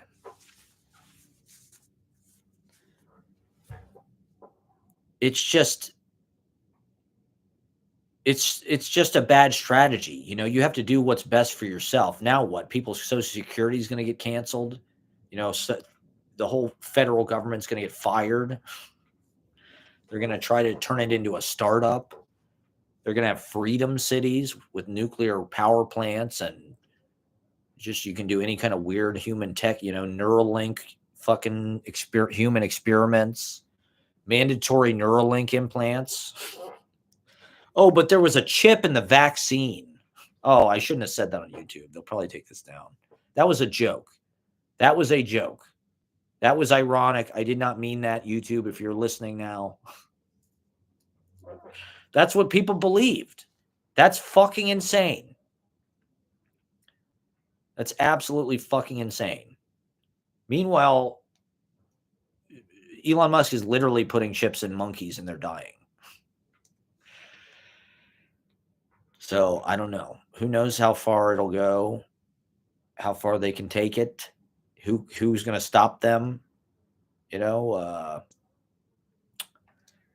All we can do is read our poetry and just be there for each other, I guess. I don't know. I had a great time at these events, these community events. It was nice to be with people and meet other poets and be with poets. I don't know. It's just a more serious kind of nurturing world. The language, there's a lot more in it. There's a lot more minerals and nutrients in what they're saying. And it's nice to be with woke people. Or I don't know. I don't know. What else do we need to talk about? Hold on. Should I turn a light on? This kind of looks cool in a way. It's kind of a cool effect, although my glasses are super. What else do we need to talk about? What else happened this week? I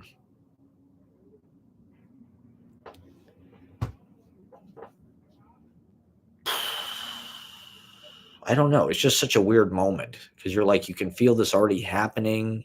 It's hard to tell what effects it's going to have. The economy's kind of crashing.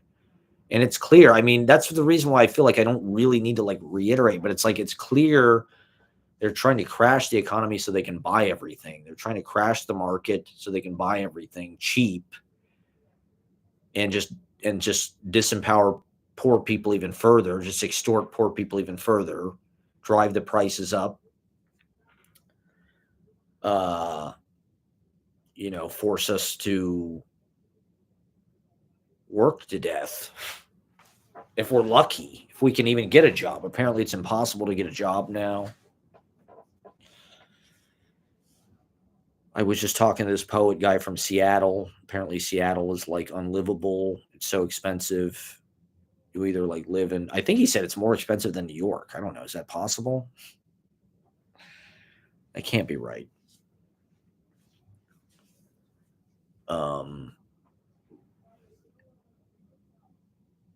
I don't know. I guess just not that we can ignore it, but just keep going to open mics, keep going to fucking your friends, hang out with your friends, make stuff, make art, do what you do, pour it out. Yeah, so this taking it to the streets pamphlet. Now I'm looking at it, I'm like, this is important that I now it's like I can read stuff from it. I'm like, yeah, 100 things you can do right now. I can still read this poem now, and it's like this is going to be that it's just weird how with the Biden moment, how quickly everybody kind of returned to just apathy or thinking it didn't affect them or thinking they could kind of be above it or just how bad the Trump thing was. I think when Trump was the president the first time, he was so incompetent and there was so much resistance. I mean, people were really on their toes and kind of coming out against it in force and just shutting it down. And that's one of the reasons why he didn't really seem that effective. It didn't really seem, he was able to run on his first term because he didn't actually do that much. It's anything, the economy for whatever reason stayed strong until it crashed with the pandemic. But it's he didn't do that bad a job, at least not in any kind of overt way that the Democrats could kind of single out. Because he just they didn't have an agenda like they do now. I don't think people were prepared for this. I don't think they expected it. I think they just thought it was going to be more memes. It was just going to be funny. He's just so funny. His little fucking YMC dance and shit. It's so goddamn funny. And he is funny. Although it's getting less funny. I mean,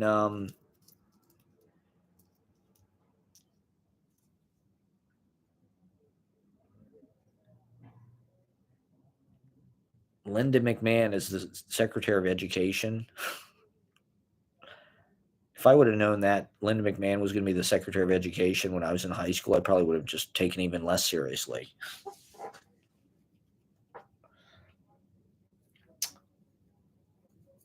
Grift. Ashley was saying something about how everybody on Twitter and all of her friends they call each other grifters.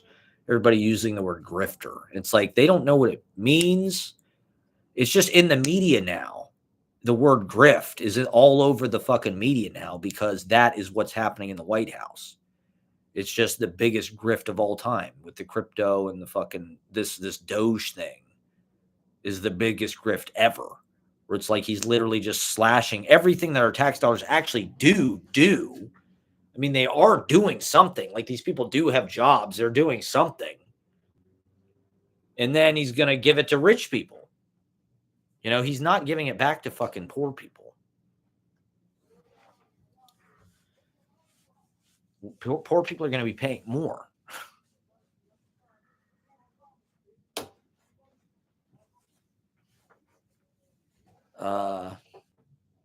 It's like you can't even keep track of all the bad shit. And what is the fucking...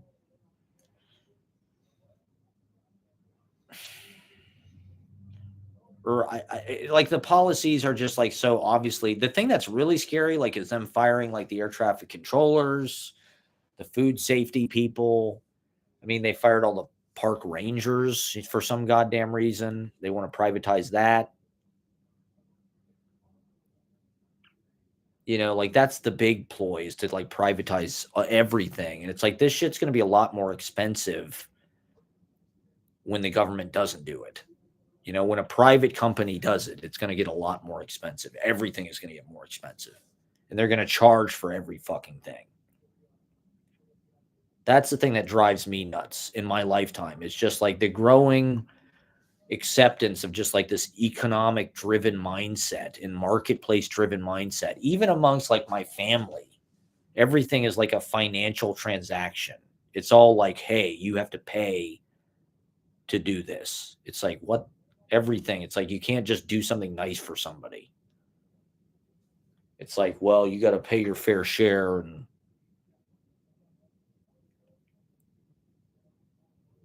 you can't take advantage of people. It's like everything is fucking financialized now. Everything is transaction. Everything is... I guess these Neil Simon movies are kind of like an escape. You have this eye back into this previous world of like diners. You go into the idea with a diner was that it was like cheap. You could just sit in a diner and like get some eggs and coffee and just sit there for like hours in public in a booth. It was cheap.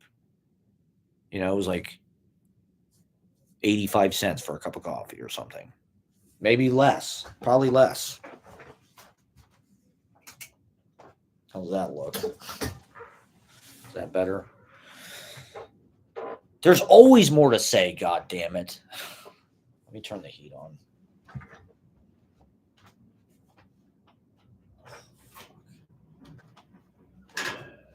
The heat is on. The fucking pilot light in this thing keeps going out, so I have to keep changing the pilot light. Get ready with me. Here's my day in the life as an open mic poet in New York City. I wake up around 2 in the afternoon. I get up around 4. I get Chipotle. I take the train into Manhattan. I get Chipotle. I smoke weed continuously throughout. I go to the library. I go to the bookstores. I go to the library. I sit there for 2 hours, 3 hours till they close, working in my big orange notebook. You got to draw big on the paper. You got to big people. You got to take up some elbow space, people. It's about you deserve it. You know, you are enough. You are enough. Get a big fucking notebook for yourself and just spend big cafe society, okay? We need to be more European. Now that they're going to have to pay their fair share, they can't just sit around their goddamn asses with their free health insurance, drinking fucking cappuccinos, smoking cigarettes, writing fucking avant-garde poetry and theory and shit. You're going to have to get a job, Deleuze and Guattari. Get off your fucking ass, Jean Baudrillard. Lacan. Get a real job, Lacan. You got doged, bitch. No more government fucking paycheck for you, fucking woke academics. Académie Française, you're all fucking fired by the Donald. You're fucking fired, America, bureaucrats. You're fired, bureaucrats. Fuck you. You got doged.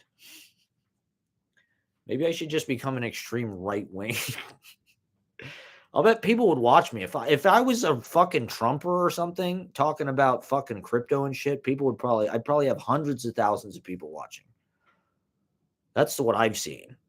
It's just like the more psychotic and mentally unbalanced and like right wing you are, probably the more people you have watching.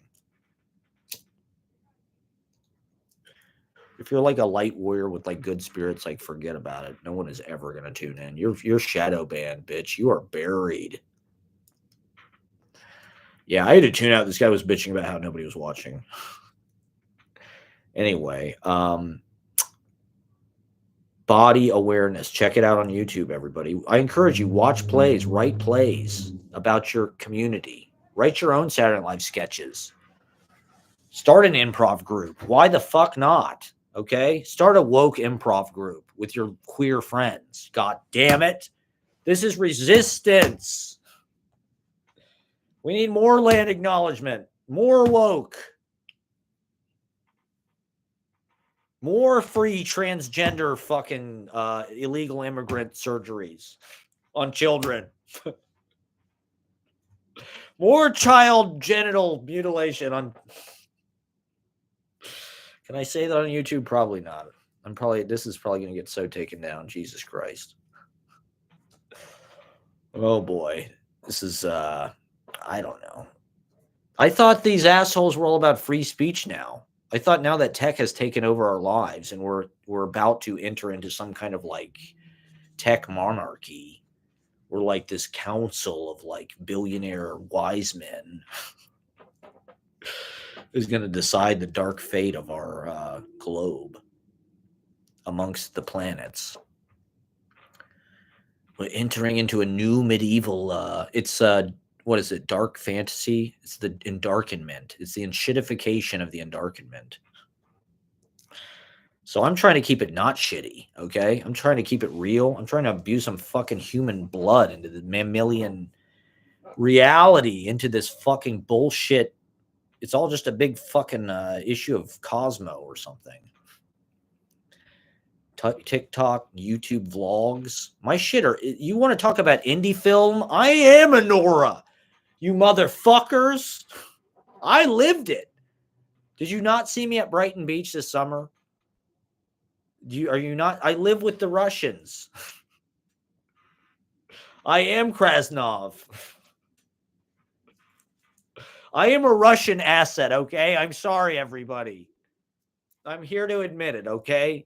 I've been on the KGB. I work at KGB bar. I mean, are you not connecting the fucking dots, sheeple? I am agent, Easy Paradise. We're embedded. Why do you think we're recording everything? It goes straight to the Kremlin. That goes straight to Putin, okay? It goes straight to Putin. It's all in your dossiers.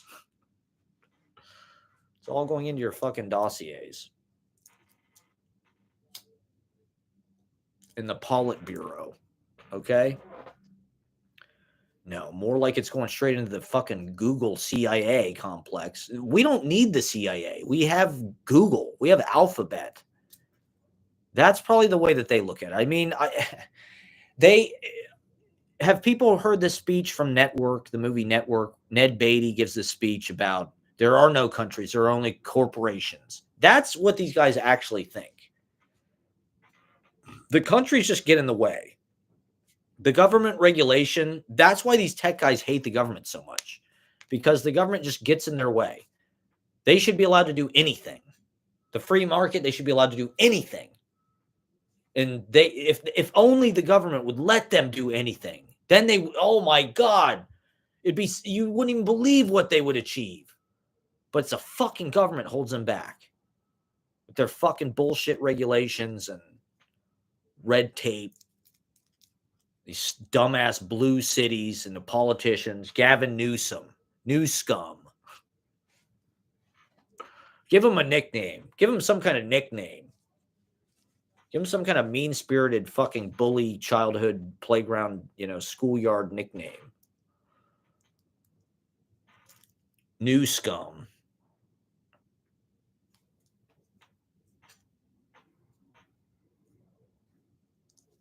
Fucking manosphere assholes. I'm not in the manosphere. Don't associate me with them. We're in the alt. We're in the alt underground, okay? This is the real underground because, it's a good tool. This is a good tool. Live streaming. Unfortunately, these apps do have like a DIY aspect and like a self-starter kind of entrepreneurial. And so why not try to occupy them and like the Amazon reviews and put forth our subversive content in whatever. I'm just trying to get my point of view out there. I urge others to do the same. I've been doing it for a while. I'm not just some new person to streaming, okay? Who's just trying it. I'm an artist of the weave. I've been doing the weave for like over a decade. Okay, it's been an integral part of my process, the weave. I should have done it live. I should have been doing it live 10 years ago at the Slooge. I should have been doing live streams for hours at the Slooge, but that would have been the perfect place to do it in the basement there. That would have been the perfect like live stream studio. Because people could come down and watch if they want to watch. You could have a little audience. Oh God. We got to get rich. We got to succeed somehow. Somehow. The culture has to have something real again. The people need heroes. The culture needs male role models. Come on. Get a giant notebook. Start writing poetry. Read your poetry on fucking TikTok. Make a hand-drawn flyer that gets no likes. The algorithm hates that. Do everything the algorithm hates. Fuck the algorithm. Defy the algorithm. I'm glad nobody watches my shit. I don't, like what? As a comedian, you're like looking for consensus. You're like trying to get the whole room to like you and like agree with you or something. It's like, that's not really what I want to do. And I don't know that I want to like say anything that like a bunch of people are going to be like, yes. I don't know. That's like, I'm allergic to that. I want to like escape that kind of expectation or something. I want to like judo that shit or flip it or something, like,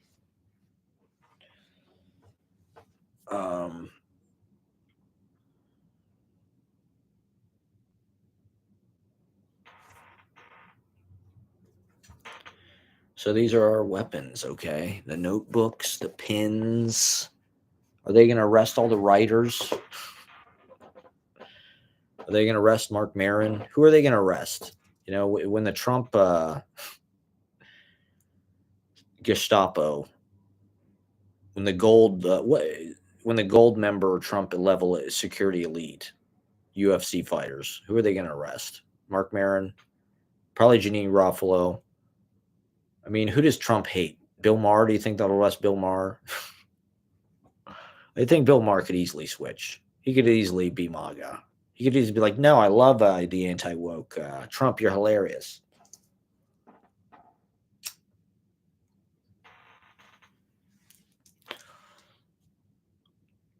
All the poets, probably. Anybody who's a poet, probably be like the first. Anybody with an MFA, they'll use their AI. Find anybody with a poetry MFA, they immediately go to the Soylent end of life entertainment capsule. The end of life euphoria chamber.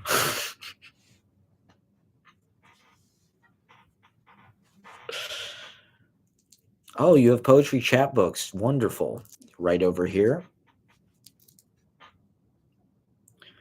Trump's like watching on a live feed from his golf course. Do you think he's into cannibal? I mean, what was this whole thing with Hannibal Lecter?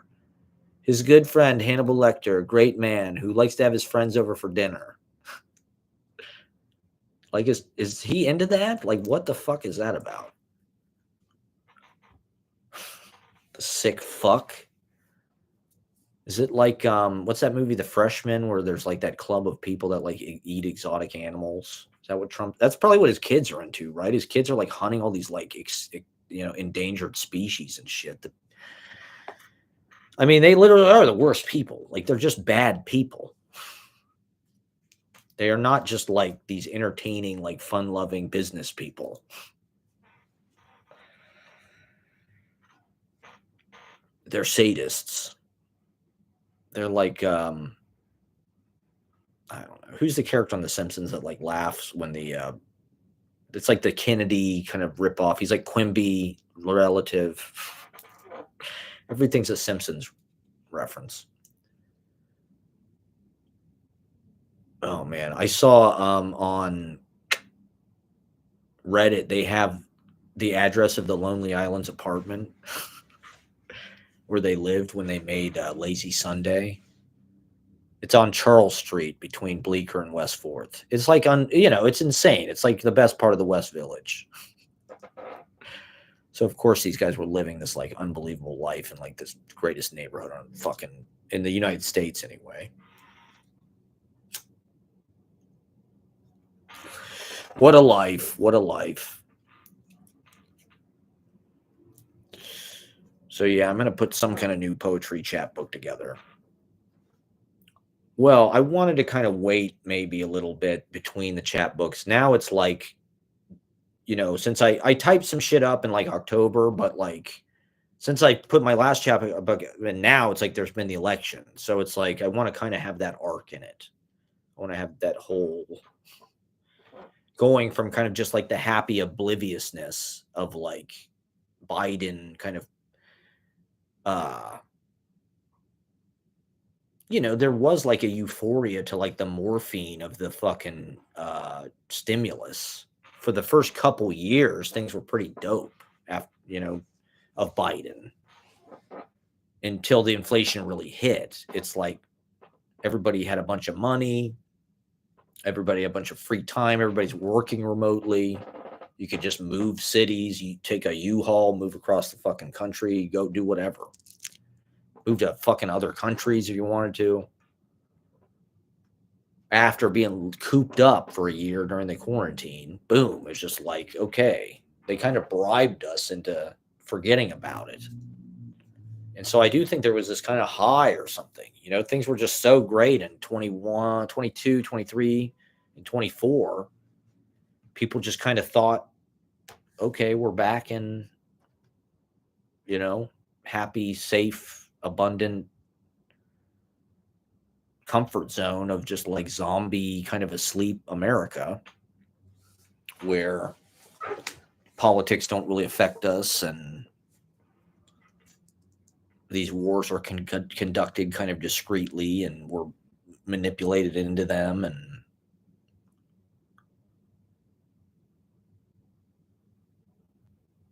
I mean, there definitely was the Ukraine war and the Palestine Gaza war during the Biden administration. So to say that it was like this euphoria, I mean, it was here in the kind of Emily in Paris of like influencer, blue city, international glamour, what, you know, of micro celebrity.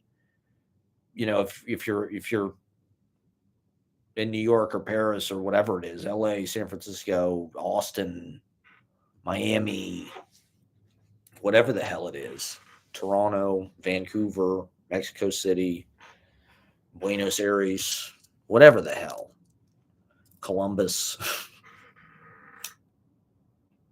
We're all influencers. We can all feel like, you know, self-important, egomaniac narcissists.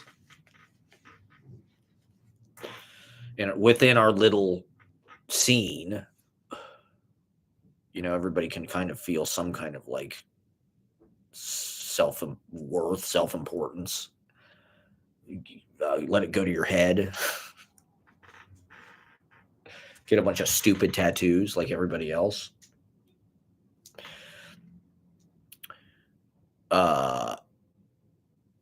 But it just feels like we just hit a big fucking wall. The ice wall. It's just like it came back. This thing just like was lurking the whole time. It just, you know, right when we were least expecting it, just came. Ooh, we're in. Now we're in. We're in. We're in. Let's go. Let's go. It feels like Straight Time, where they break all the fucking jewels, and it feels like that's what's happening right now. Feels like they got the hammers and they smashed all the cases, and they're stuffing the bags with the jewels, the necklaces, the bracelets, the engagement rings. So it's a bust out. That's what I said the first time with Trump. It's a fucking bust out. You know, it's like Goodfellas. They put everything on the government's tab and they just run up the bill. And then they set the whole thing on fire. And if they want chaos, it's like, God, there might be a civil war and a world war at the same time. I mean, it's the Kali Yuga. You thought the pandemic was bad. Wait till you see the sequel. Who let Trump have a sequel? I mean, come on. You know the sequel is always worse than the first time.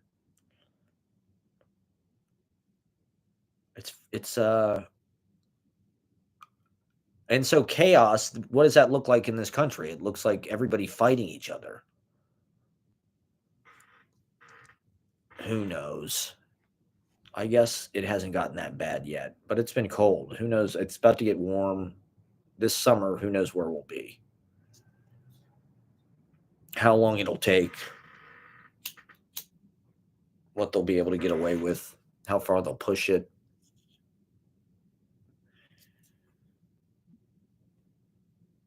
I mean, goddamn. Firing all the air traffic controllers and shit, like, why?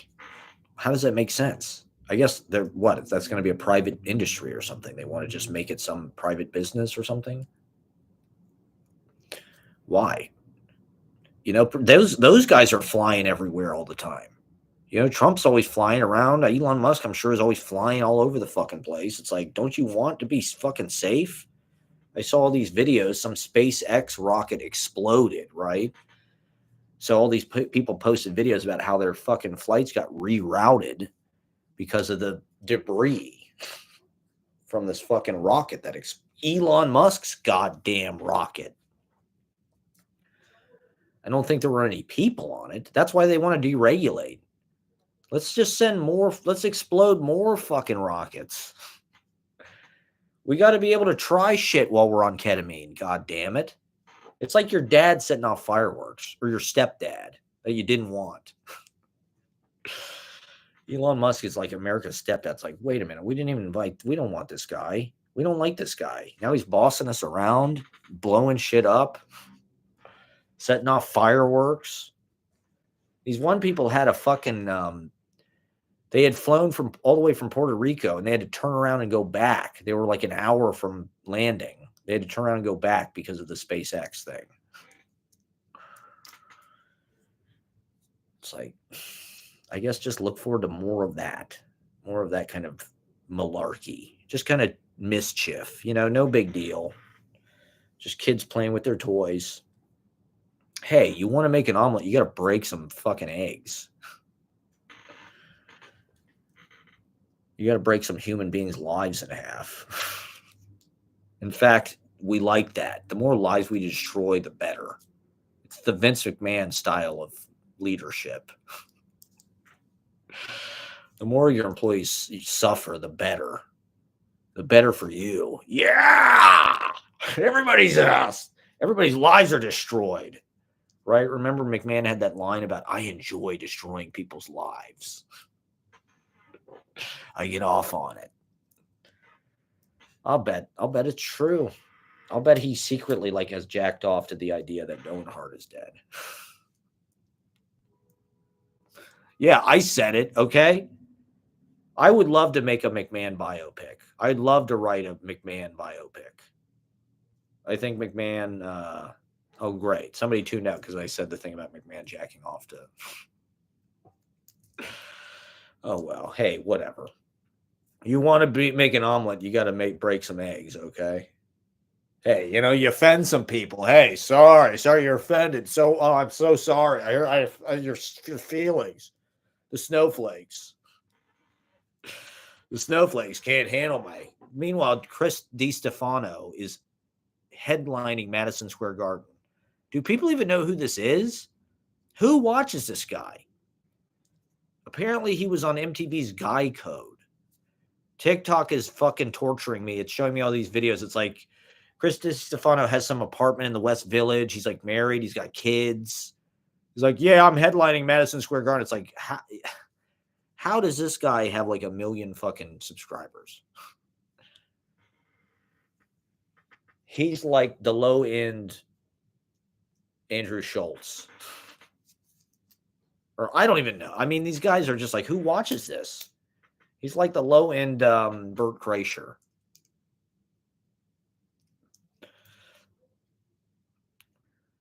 Meanwhile, I'm live streaming to zero fucking, one person. I guess I got to get some food.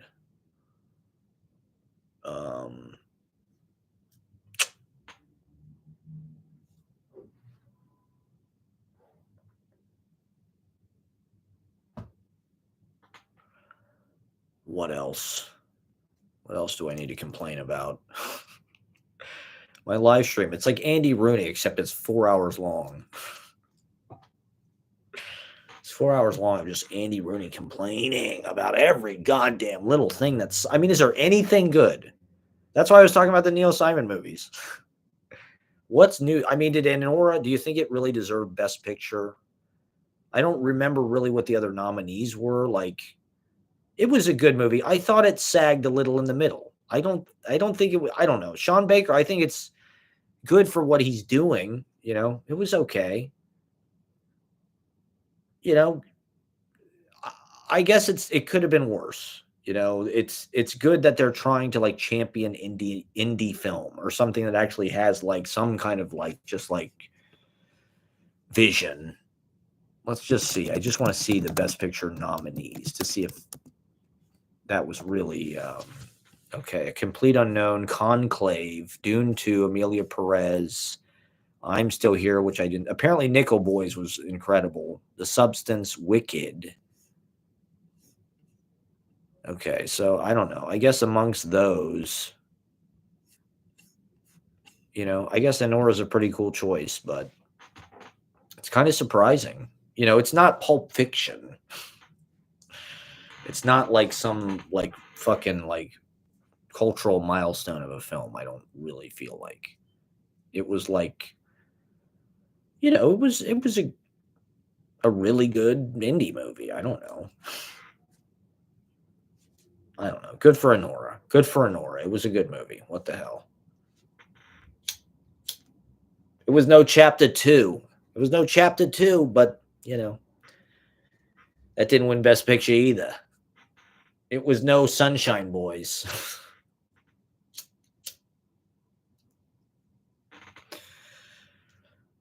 It was no Brighton Beach Memoirs.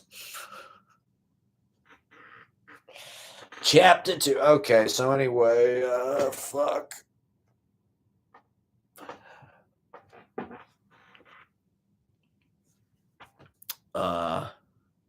Yeah. Somehow Kill Tony is at Madison Square Garden.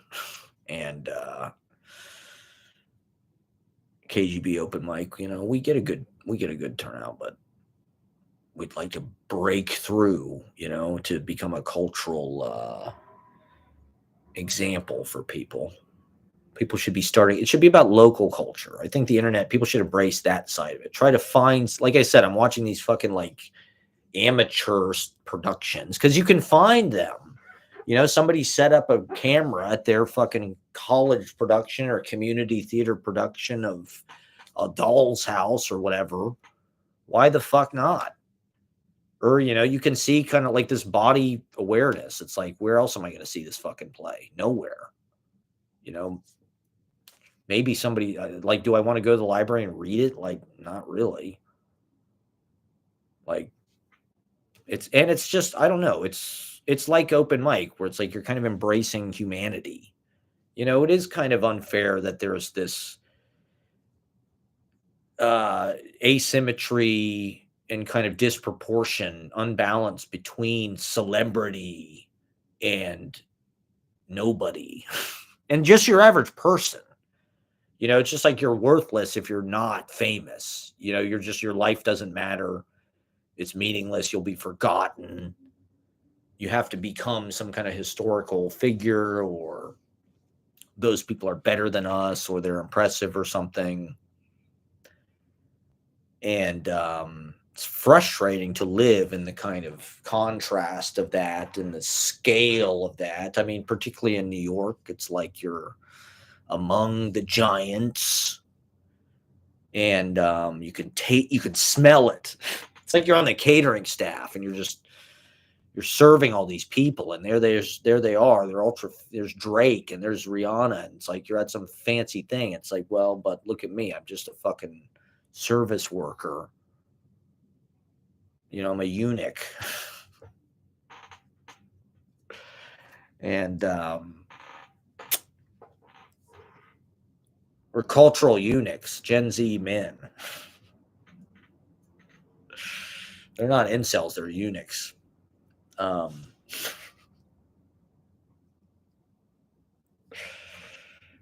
In any case, it's a word you don't hear much these days.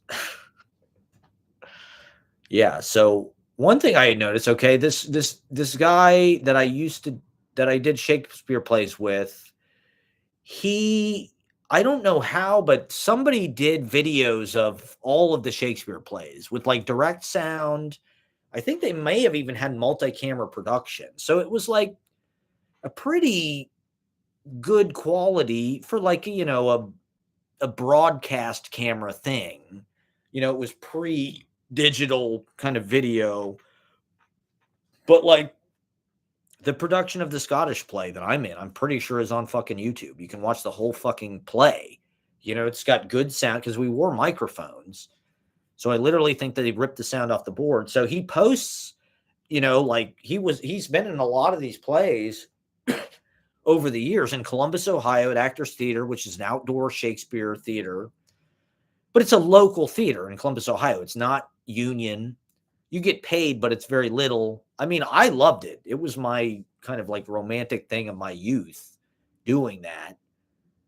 But it was also like, at the time, it felt like, okay, I'm in the Midwest, small town. It's like, this is not going to really lead to anything probably major. So I got to get out of here to go to to the big apple to fucking, blaze my fucking trail or whatever. But at the same time, it's like he has this whole body of work where like he's been in fucking Julius Caesar and fucking, played all these roles, Mark Antony. And so he puts it all on YouTube, right? And it's like his fucking videos have got hundreds of thousands of views, these Shakespeare plays, because like if you're a fucking student, who has to watch it for fucking school or whatever, you search it on YouTube and it's like you can watch this stage production. It's got good sound. There's no copyright on it because it's not some Hollywood movie or TV thing with fucking Ralph Richardson or fucking Patrick Stewart or something. It's like it's local actors from Columbus, Ohio, but it's like they're good productions. It's these people are all very serious about it. They all know the plays. They've been in a bunch of them. A lot of them have been doing it their whole adult lives. It was so cool to be a part of that and see all these people that had played all these incredible roles throughout the years. That's one of the cool things about Shakespeare is like you can be in the play and play multiple parts at different times in your life. And sometimes you're Hamlet, sometimes you're Polonius or whatever.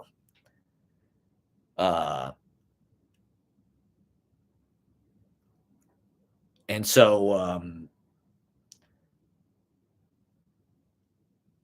people watch them on fucking YouTube and they get great response just because they're like local community theater. It's like, I was kind of blown away by that, actually. I'm like,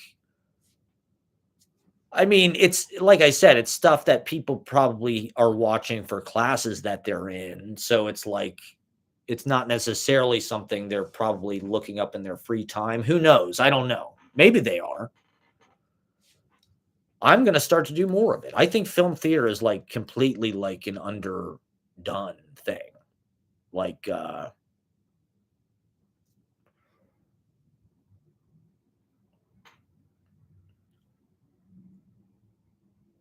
it's a shame that Broadway doesn't do that. I think they're kind of shooting themselves in the foot in a way because people are so fucking Broadway obsessed. I mean, Jesus Christ. I guess they have these touring companies and shit, and that's probably they want to keep that stuff in business. Those touring companies are probably pretty important, Broadway across America and all that shit, but they got to keep those actors working. A lot of actors get jobs in like these fucking touring companies, and they can make a pretty good living. They can, it's like a rock star lifestyle. You're traveling around, you're playing arenas or whatever the fuck, big theaters. I knew a guy who was in The Lion King. I think he played Simba in The Lion King touring companies. Like that's a pretty cool fucking job when you're just starting out as an actor, like you're making pretty good money, you're traveling, there's catering, they're putting you up in a hotel. You're fucking the star of the goddamn Lion King.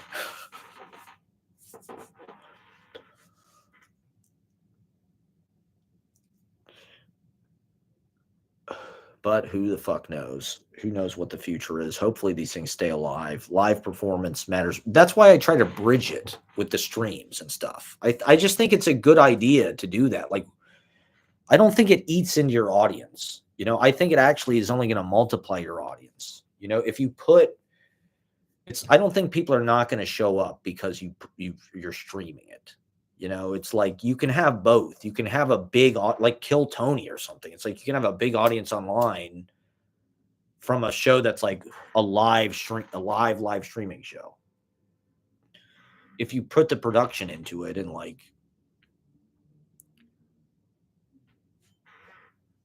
it's anybody's game now, I think at this moment. And it kind of has been for the last 15 or 20 years. It's been building to this, but like really, if you can build like a character online, I feel like that's how somebody put it, is like your social media brand or whatever you want to put it, like your presence. It's almost like a character that's just kind of like reappearing on all these different apps, and people should recognize you, no matter which.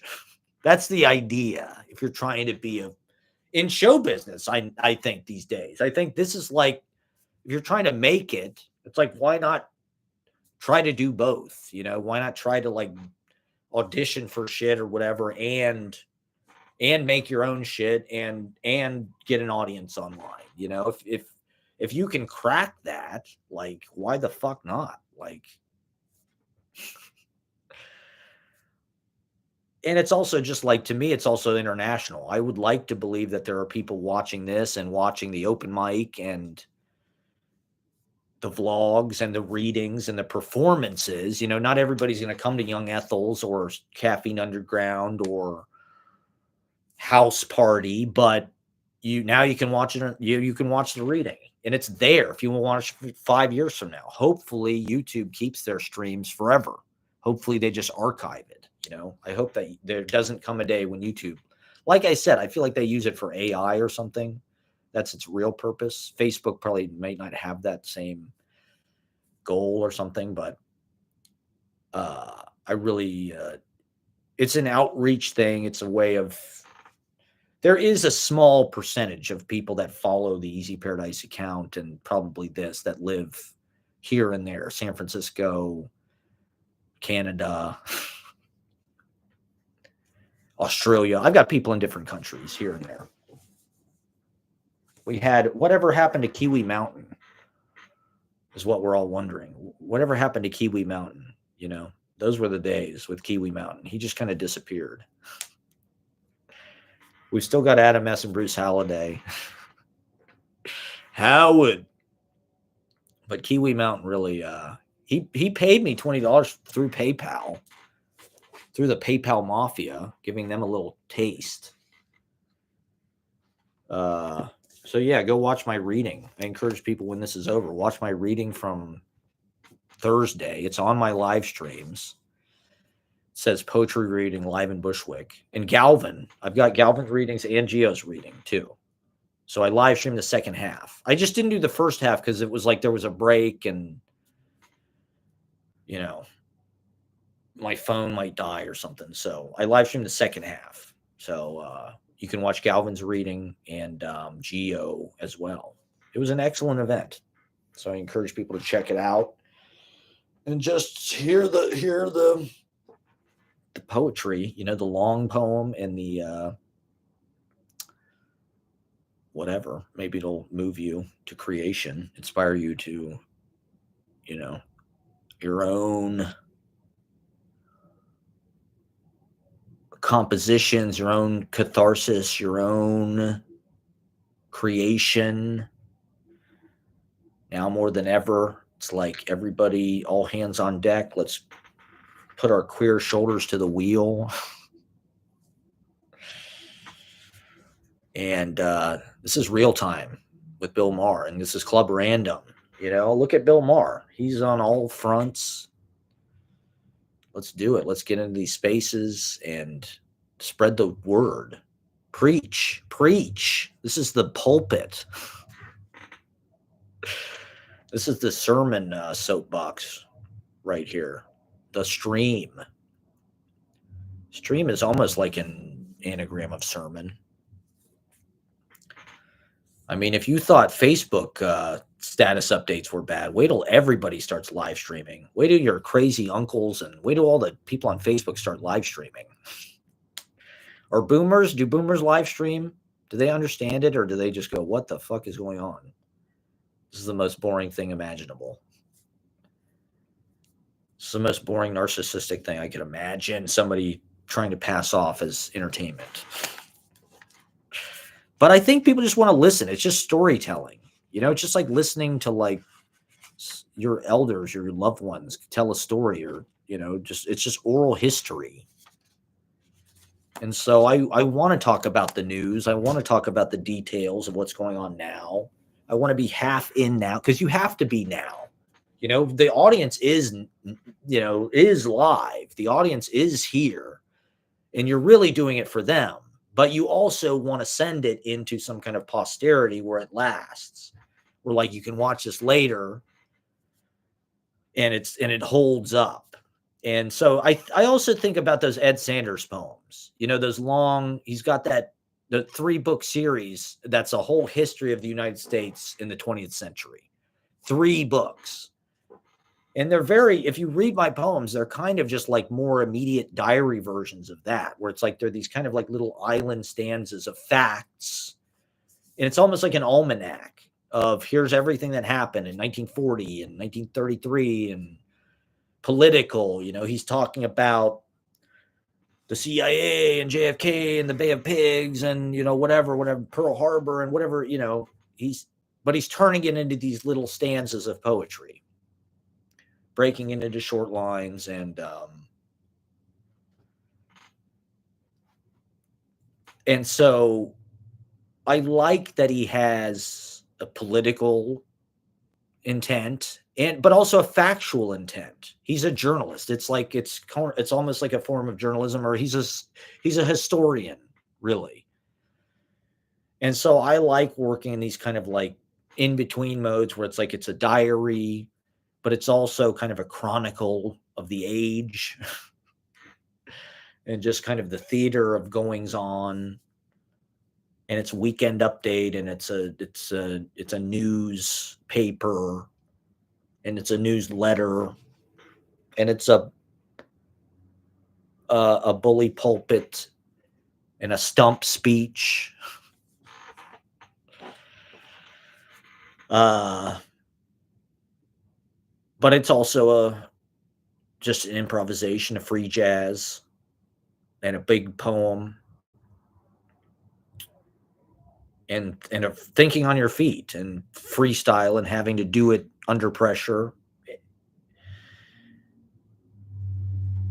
And it's a dispatch, and it's a broadcast. It's a way to talk to your people and organize. And I don't know if it actually gets through. I think pieces of it get through. And that's the best you can do, probably. Just like a poetry book. It's like pieces of it get through. You can't keep all of it. Loss is just part of it. And why? Some things need to be let go of to make room. And the spaces, I don't know, are kind of beautiful too. I don't know.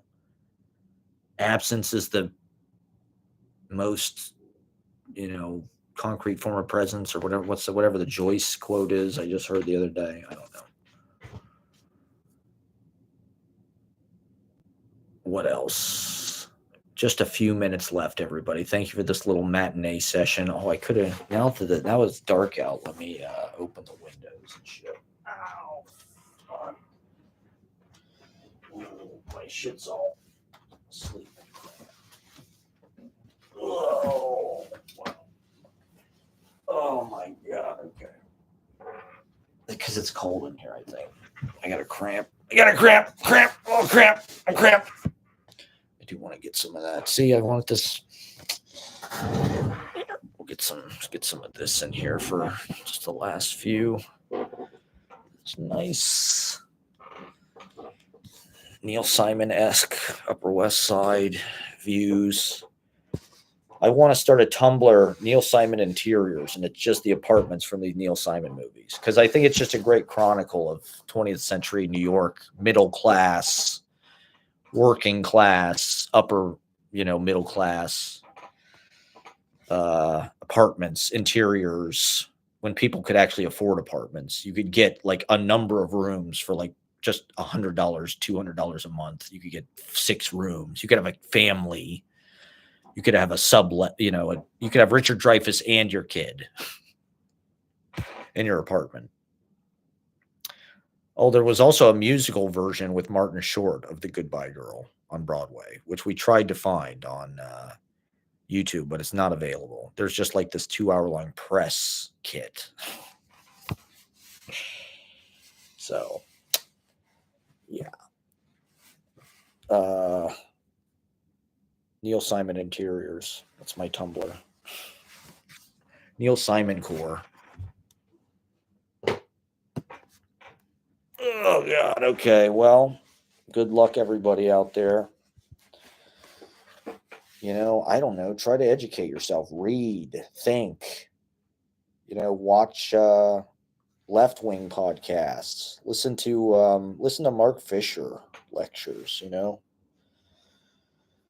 Listen to good old Shep. Listen to Spalding Gray. Watch The Designated Mourner. Watch plays, Plays, I feel like, are the left-wing podcasts. Watch Body Awareness. They say gay and retarded in it.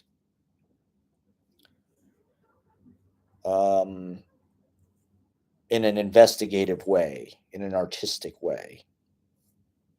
So, yeah, I don't know. My poems are kind of like more like personal diary of that kind of Ed Sanders history. It's like looking at the history. I want the history to be embedded in it. Trump went away for a while. He was lying in wait. It was a stealth attack into a hostile takeover. Doesn't sound good. The hostile takeover is not pretty. It's not fun. But yeah, the CIA is the bad guy. The deep state. What else do we need to talk about? What else happened this fucking... Well, yeah, come to the gig on Tuesday. Logan X, Bathtub Nebula, Kuzu Daddy, One Sentence Novel. I'll be doing some guitar, some talking blues. And we'll also be live streaming it probably, or something, filming it, or on pay-per-view. Subscribe to the Patreon. Venmo me. Send me money. Send me money. Send me money. Everybody's just panhandling now. We're all just beggars with our cans out one way or another. I saw KGB is doing this event tomorrow. It's Melissa Broder, Shai Watson, Dorothy Alasky, and I forget who the fourth person was. Oh, Riley Mack. And I'm like, that's in the Red Room. It's like, okay, pretty cool. And we'll be in there on Monday. For all those Melissa Broder heads out there, come out and read in the same room that Melissa Broder read it. I think it's like a book launch. She's got a novel or something. Red Room, we're lucky. I mean, we're lucky to be there. We're grateful because they get a lot of great events. What is this? Oh, no. Okay. All right. So I got a few more minutes here, people. Maybe I'll read a poem, or should I just sign off and make a TikTok video? Here, maybe I'll live stream while I make a TikTok video. Let me I'll put this here. I'm going to read a poem and make it. Here's how I do it, okay? I'm hoping that this fucking... Well, shit. Now, I don't really have anything to read, I don't think. Let me see. Hold on.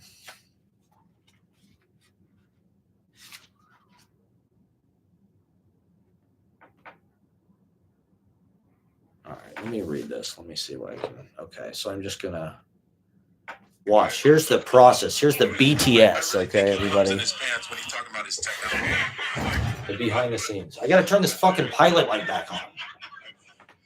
Okay. All right, so I want to get this nice window out here, like you saw.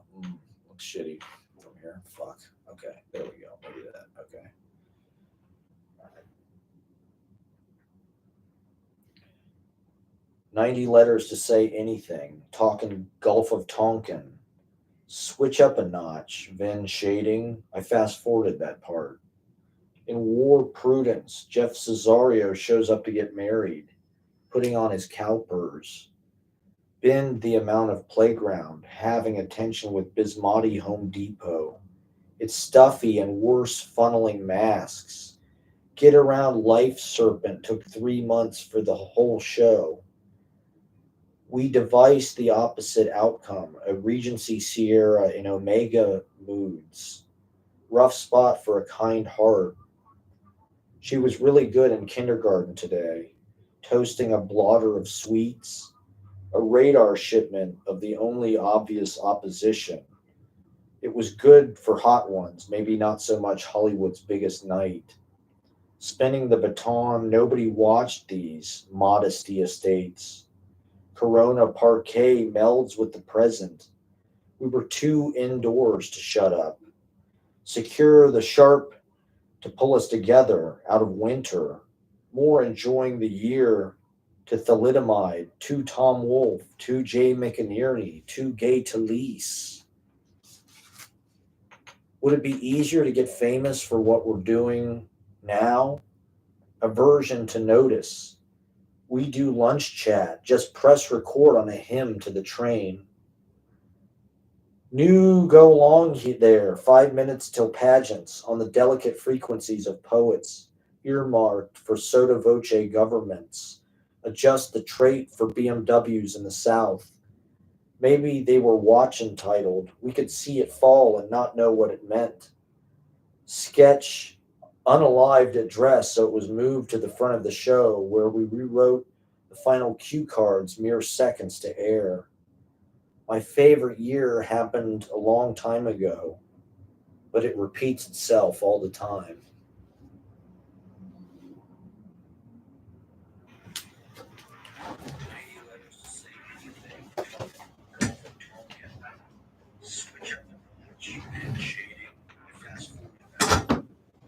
Okay. So I think we call that modesty estates, people. Putting on his cowbirds. Been the amount of playground, having attention. And I like to put subtitles on my Stuffy and worse. TikTok videos because it's like sometimes it mistranslates, often it mistranslates it, but it's also telling people, it's like reading. They're reading it too. So you're getting more of what it is. And sometimes it mistranslated, which is also kind of nice because it's like you're getting another poem for the same price. Right. That's fantastic. 90 letters to say anything. Talking. Love it. Love it. Pumpkin. Switch up a notch. Then shading. Okay, that's fine. I'll take it. Looks good. Modesty Estates is what we'll call it, everybody. And I'm not even going to edit it or anything. Not going to put music behind it. Just sending that motherfucker out because I don't know. The thing about TikTok is like you never know when they're just going to ban your video entirely. So it's like I don't want to spend that much time on it and just have it get like literally like no views because I said the word kill or something. Like at one point I said unalive, or I also had the word sharpshooter in it, which like I don't want to say sharpshooter on TikTok because I don't know if you can't say unalive, you can't say kill. Like I said, I had a line it killed at dress, so they moved it to the front of the show.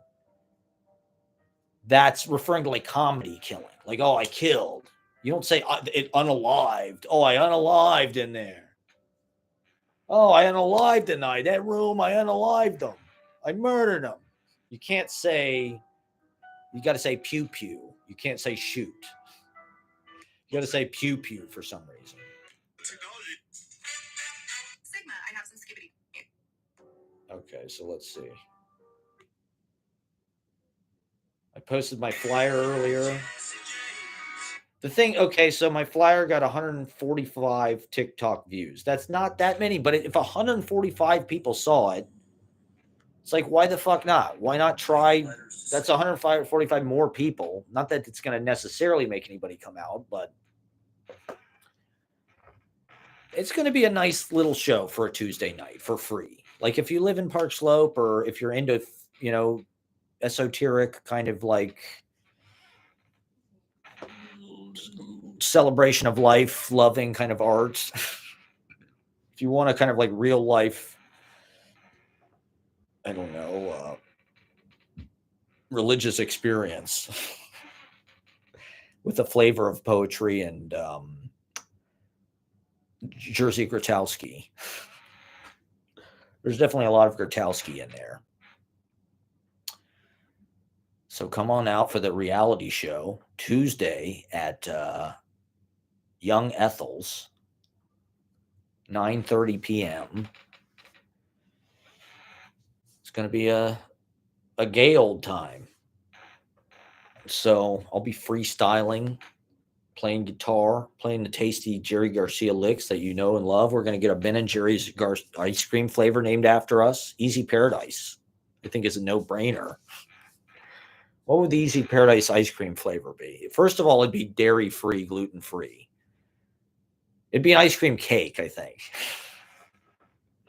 It'd be Easy Paradise ice cream cake. And it'd be Turkish coffee. Or I don't know. It'd have to have maybe some kind of coffee, Oreo. I like Oreo coffee, sort of peanut butter-ish. But not peanut butter. It'd have to be like sunflower seed butter. Because I do sunflower seed butter. So it'd be like sunflower seed, gluten-free cookie ice cream cake. Would be the Easy Paradise Ben and Jerry's flavor with like all dairy free, like hippie cows and shit that get to like fuck all day. And they're like free roaming poet cows. They get their balls massaged all day and they live like a life of orgies until they're, milked. I don't think they're slaughtered. They're not slaughtered.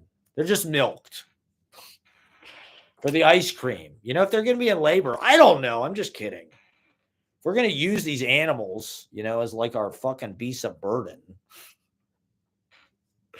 why not just let them have a good time while they're doing it? Why not give them a little bit of fucking, well, that's what they do with like the Chateaubriand is they treat those like Kobe beef cows and shit. They like treat them like they massage them. They feed them like beer and these kind of fatty kind of carbohydrate because they want them to get fat and kind of like soft and shit. They want that flesh to be real juicy and nice. They want that thick ass, So the Chateaubriand, the restaurant I worked on, we had this Chateaubriand. It was a double filet. It was like the center of the filet mignon. And it was Kobe beef. And it was massaged and all this shit. Like free-range chickens. That's something they were talking about on Bill Maher. For some reason, Ashley's really into Bill Maher. I guess that explains a lot. But she's into Bill Maher. I don't know why. Guess maybe he's an old school liberal compared to, he's very, well, I think Bill Maher is coming out with a lot of stuff that he wanted to say for a while, but he couldn't. Like, he's very anti-woke, and he had this whole thing this week about anti-land acknowledgements. It's like, I know that I make fun of land acknowledgements, but I kind of do it in a lighthearted way. I don't like, if they want to do it, that's fine. It is kind of a hollow gesture in a certain way, but that's why I make fun of it, because I don't think it's like the worst thing in the world if they want to do it. I'm not like, fuck these stupid land acknowledgements.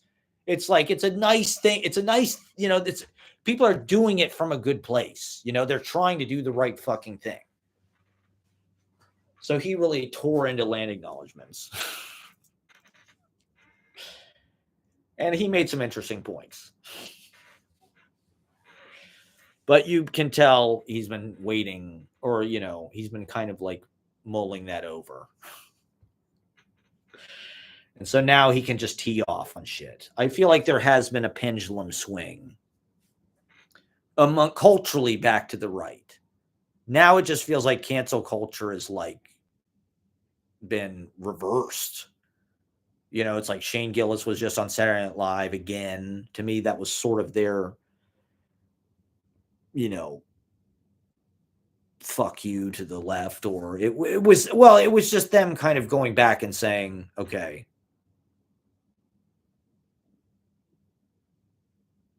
we never should have fired this guy, and we stand behind, and we're gonna do whatever he wants to do. Because it's just comedy, And they had that sketch during the 50 that was like about all this in memoriam segment of all the bits they couldn't do now. They wouldn't have done that 2 years ago. That would have been like looked on as like insensitive or something. Whereas now it's sort of like, okay, it's the year of the alpha male, and Andrew Tate is in Florida, and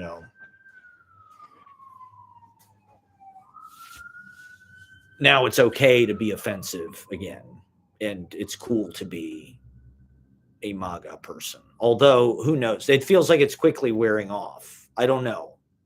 I suppose those people are going to own those policies. I'm already seeing people say it's a Biden economy. It's all Biden's fault, blah, blah, blah. He's the reason why the market is tanking or whatever. I don't know. It's like,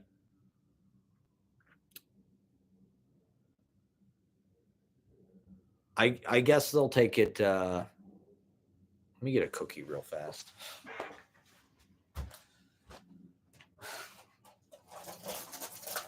Let me try to turn this heat on because it's getting cold in here, but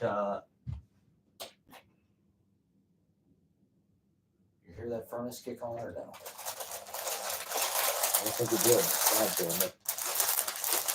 Let me do a how-to video for you. If you need to figure out how to turn a pilot light on of an Empire comfort system. Apparently going into the trades is the way to become a millionaire now. Become a plumber, become a HVAC guy. Hold on. Let me eat my cookie first. This is a comfort, Empire comfort system.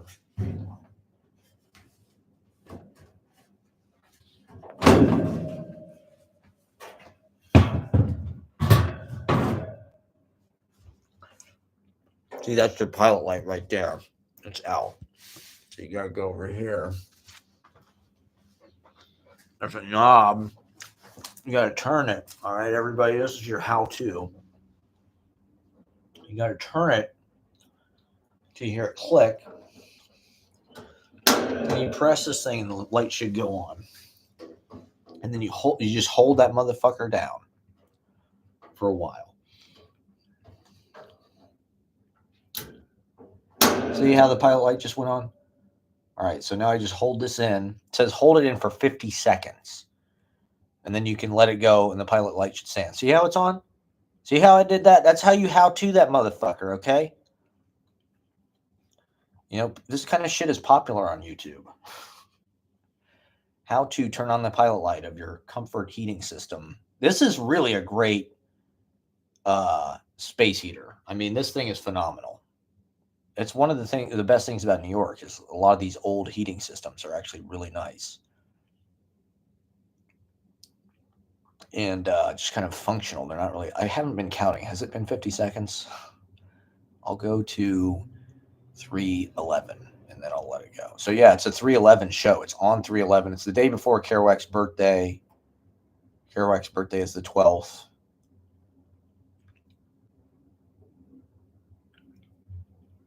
And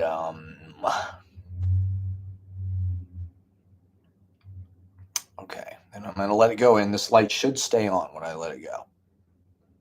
Okay, see, I let it go. There we go. So the pilot light is back on, everybody. See, I'm a handyman. I'm not just a fucking lazy poet who can't do anything. Now watch. We'll turn that heat on and it'll come right back the fuck on. See, I can do shit.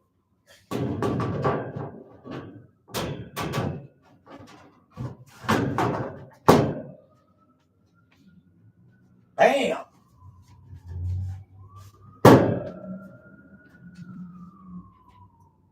Hear that? That's a sound of warmth and comfort. Any minute now, okay? We're just going to be nice and comfortable. But until then, I'm going to keep eating these cookies.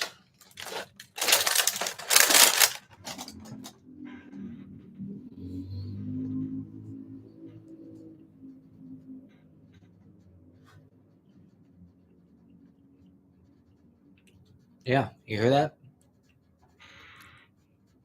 That means it's working. I don't know why it keeps going out. Why does the pilot light keep going out? Does anybody know?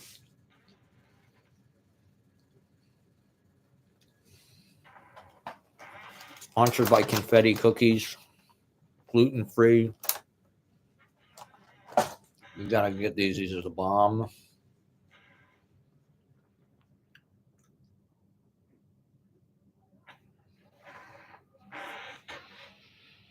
Healthy, so they're healthy. They're gluten-free, they're dairy-free.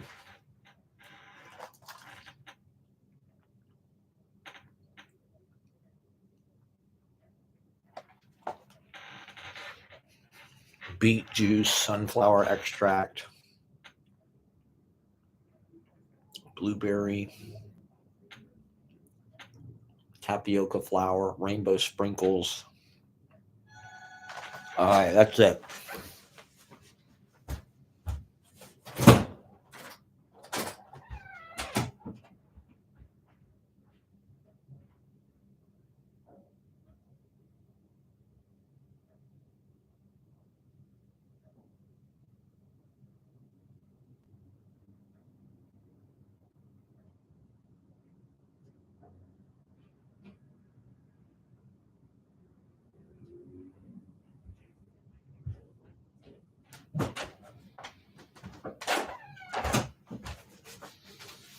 Okay, Ashley's back, everybody. That's it. Good. Thank you for watching. That's it from here. Thank you, and see you Monday at the open mic, or Tuesday at Young Ethel's, or somewhere else in the future of life. Have a good night. Thank you. Happy Saturday.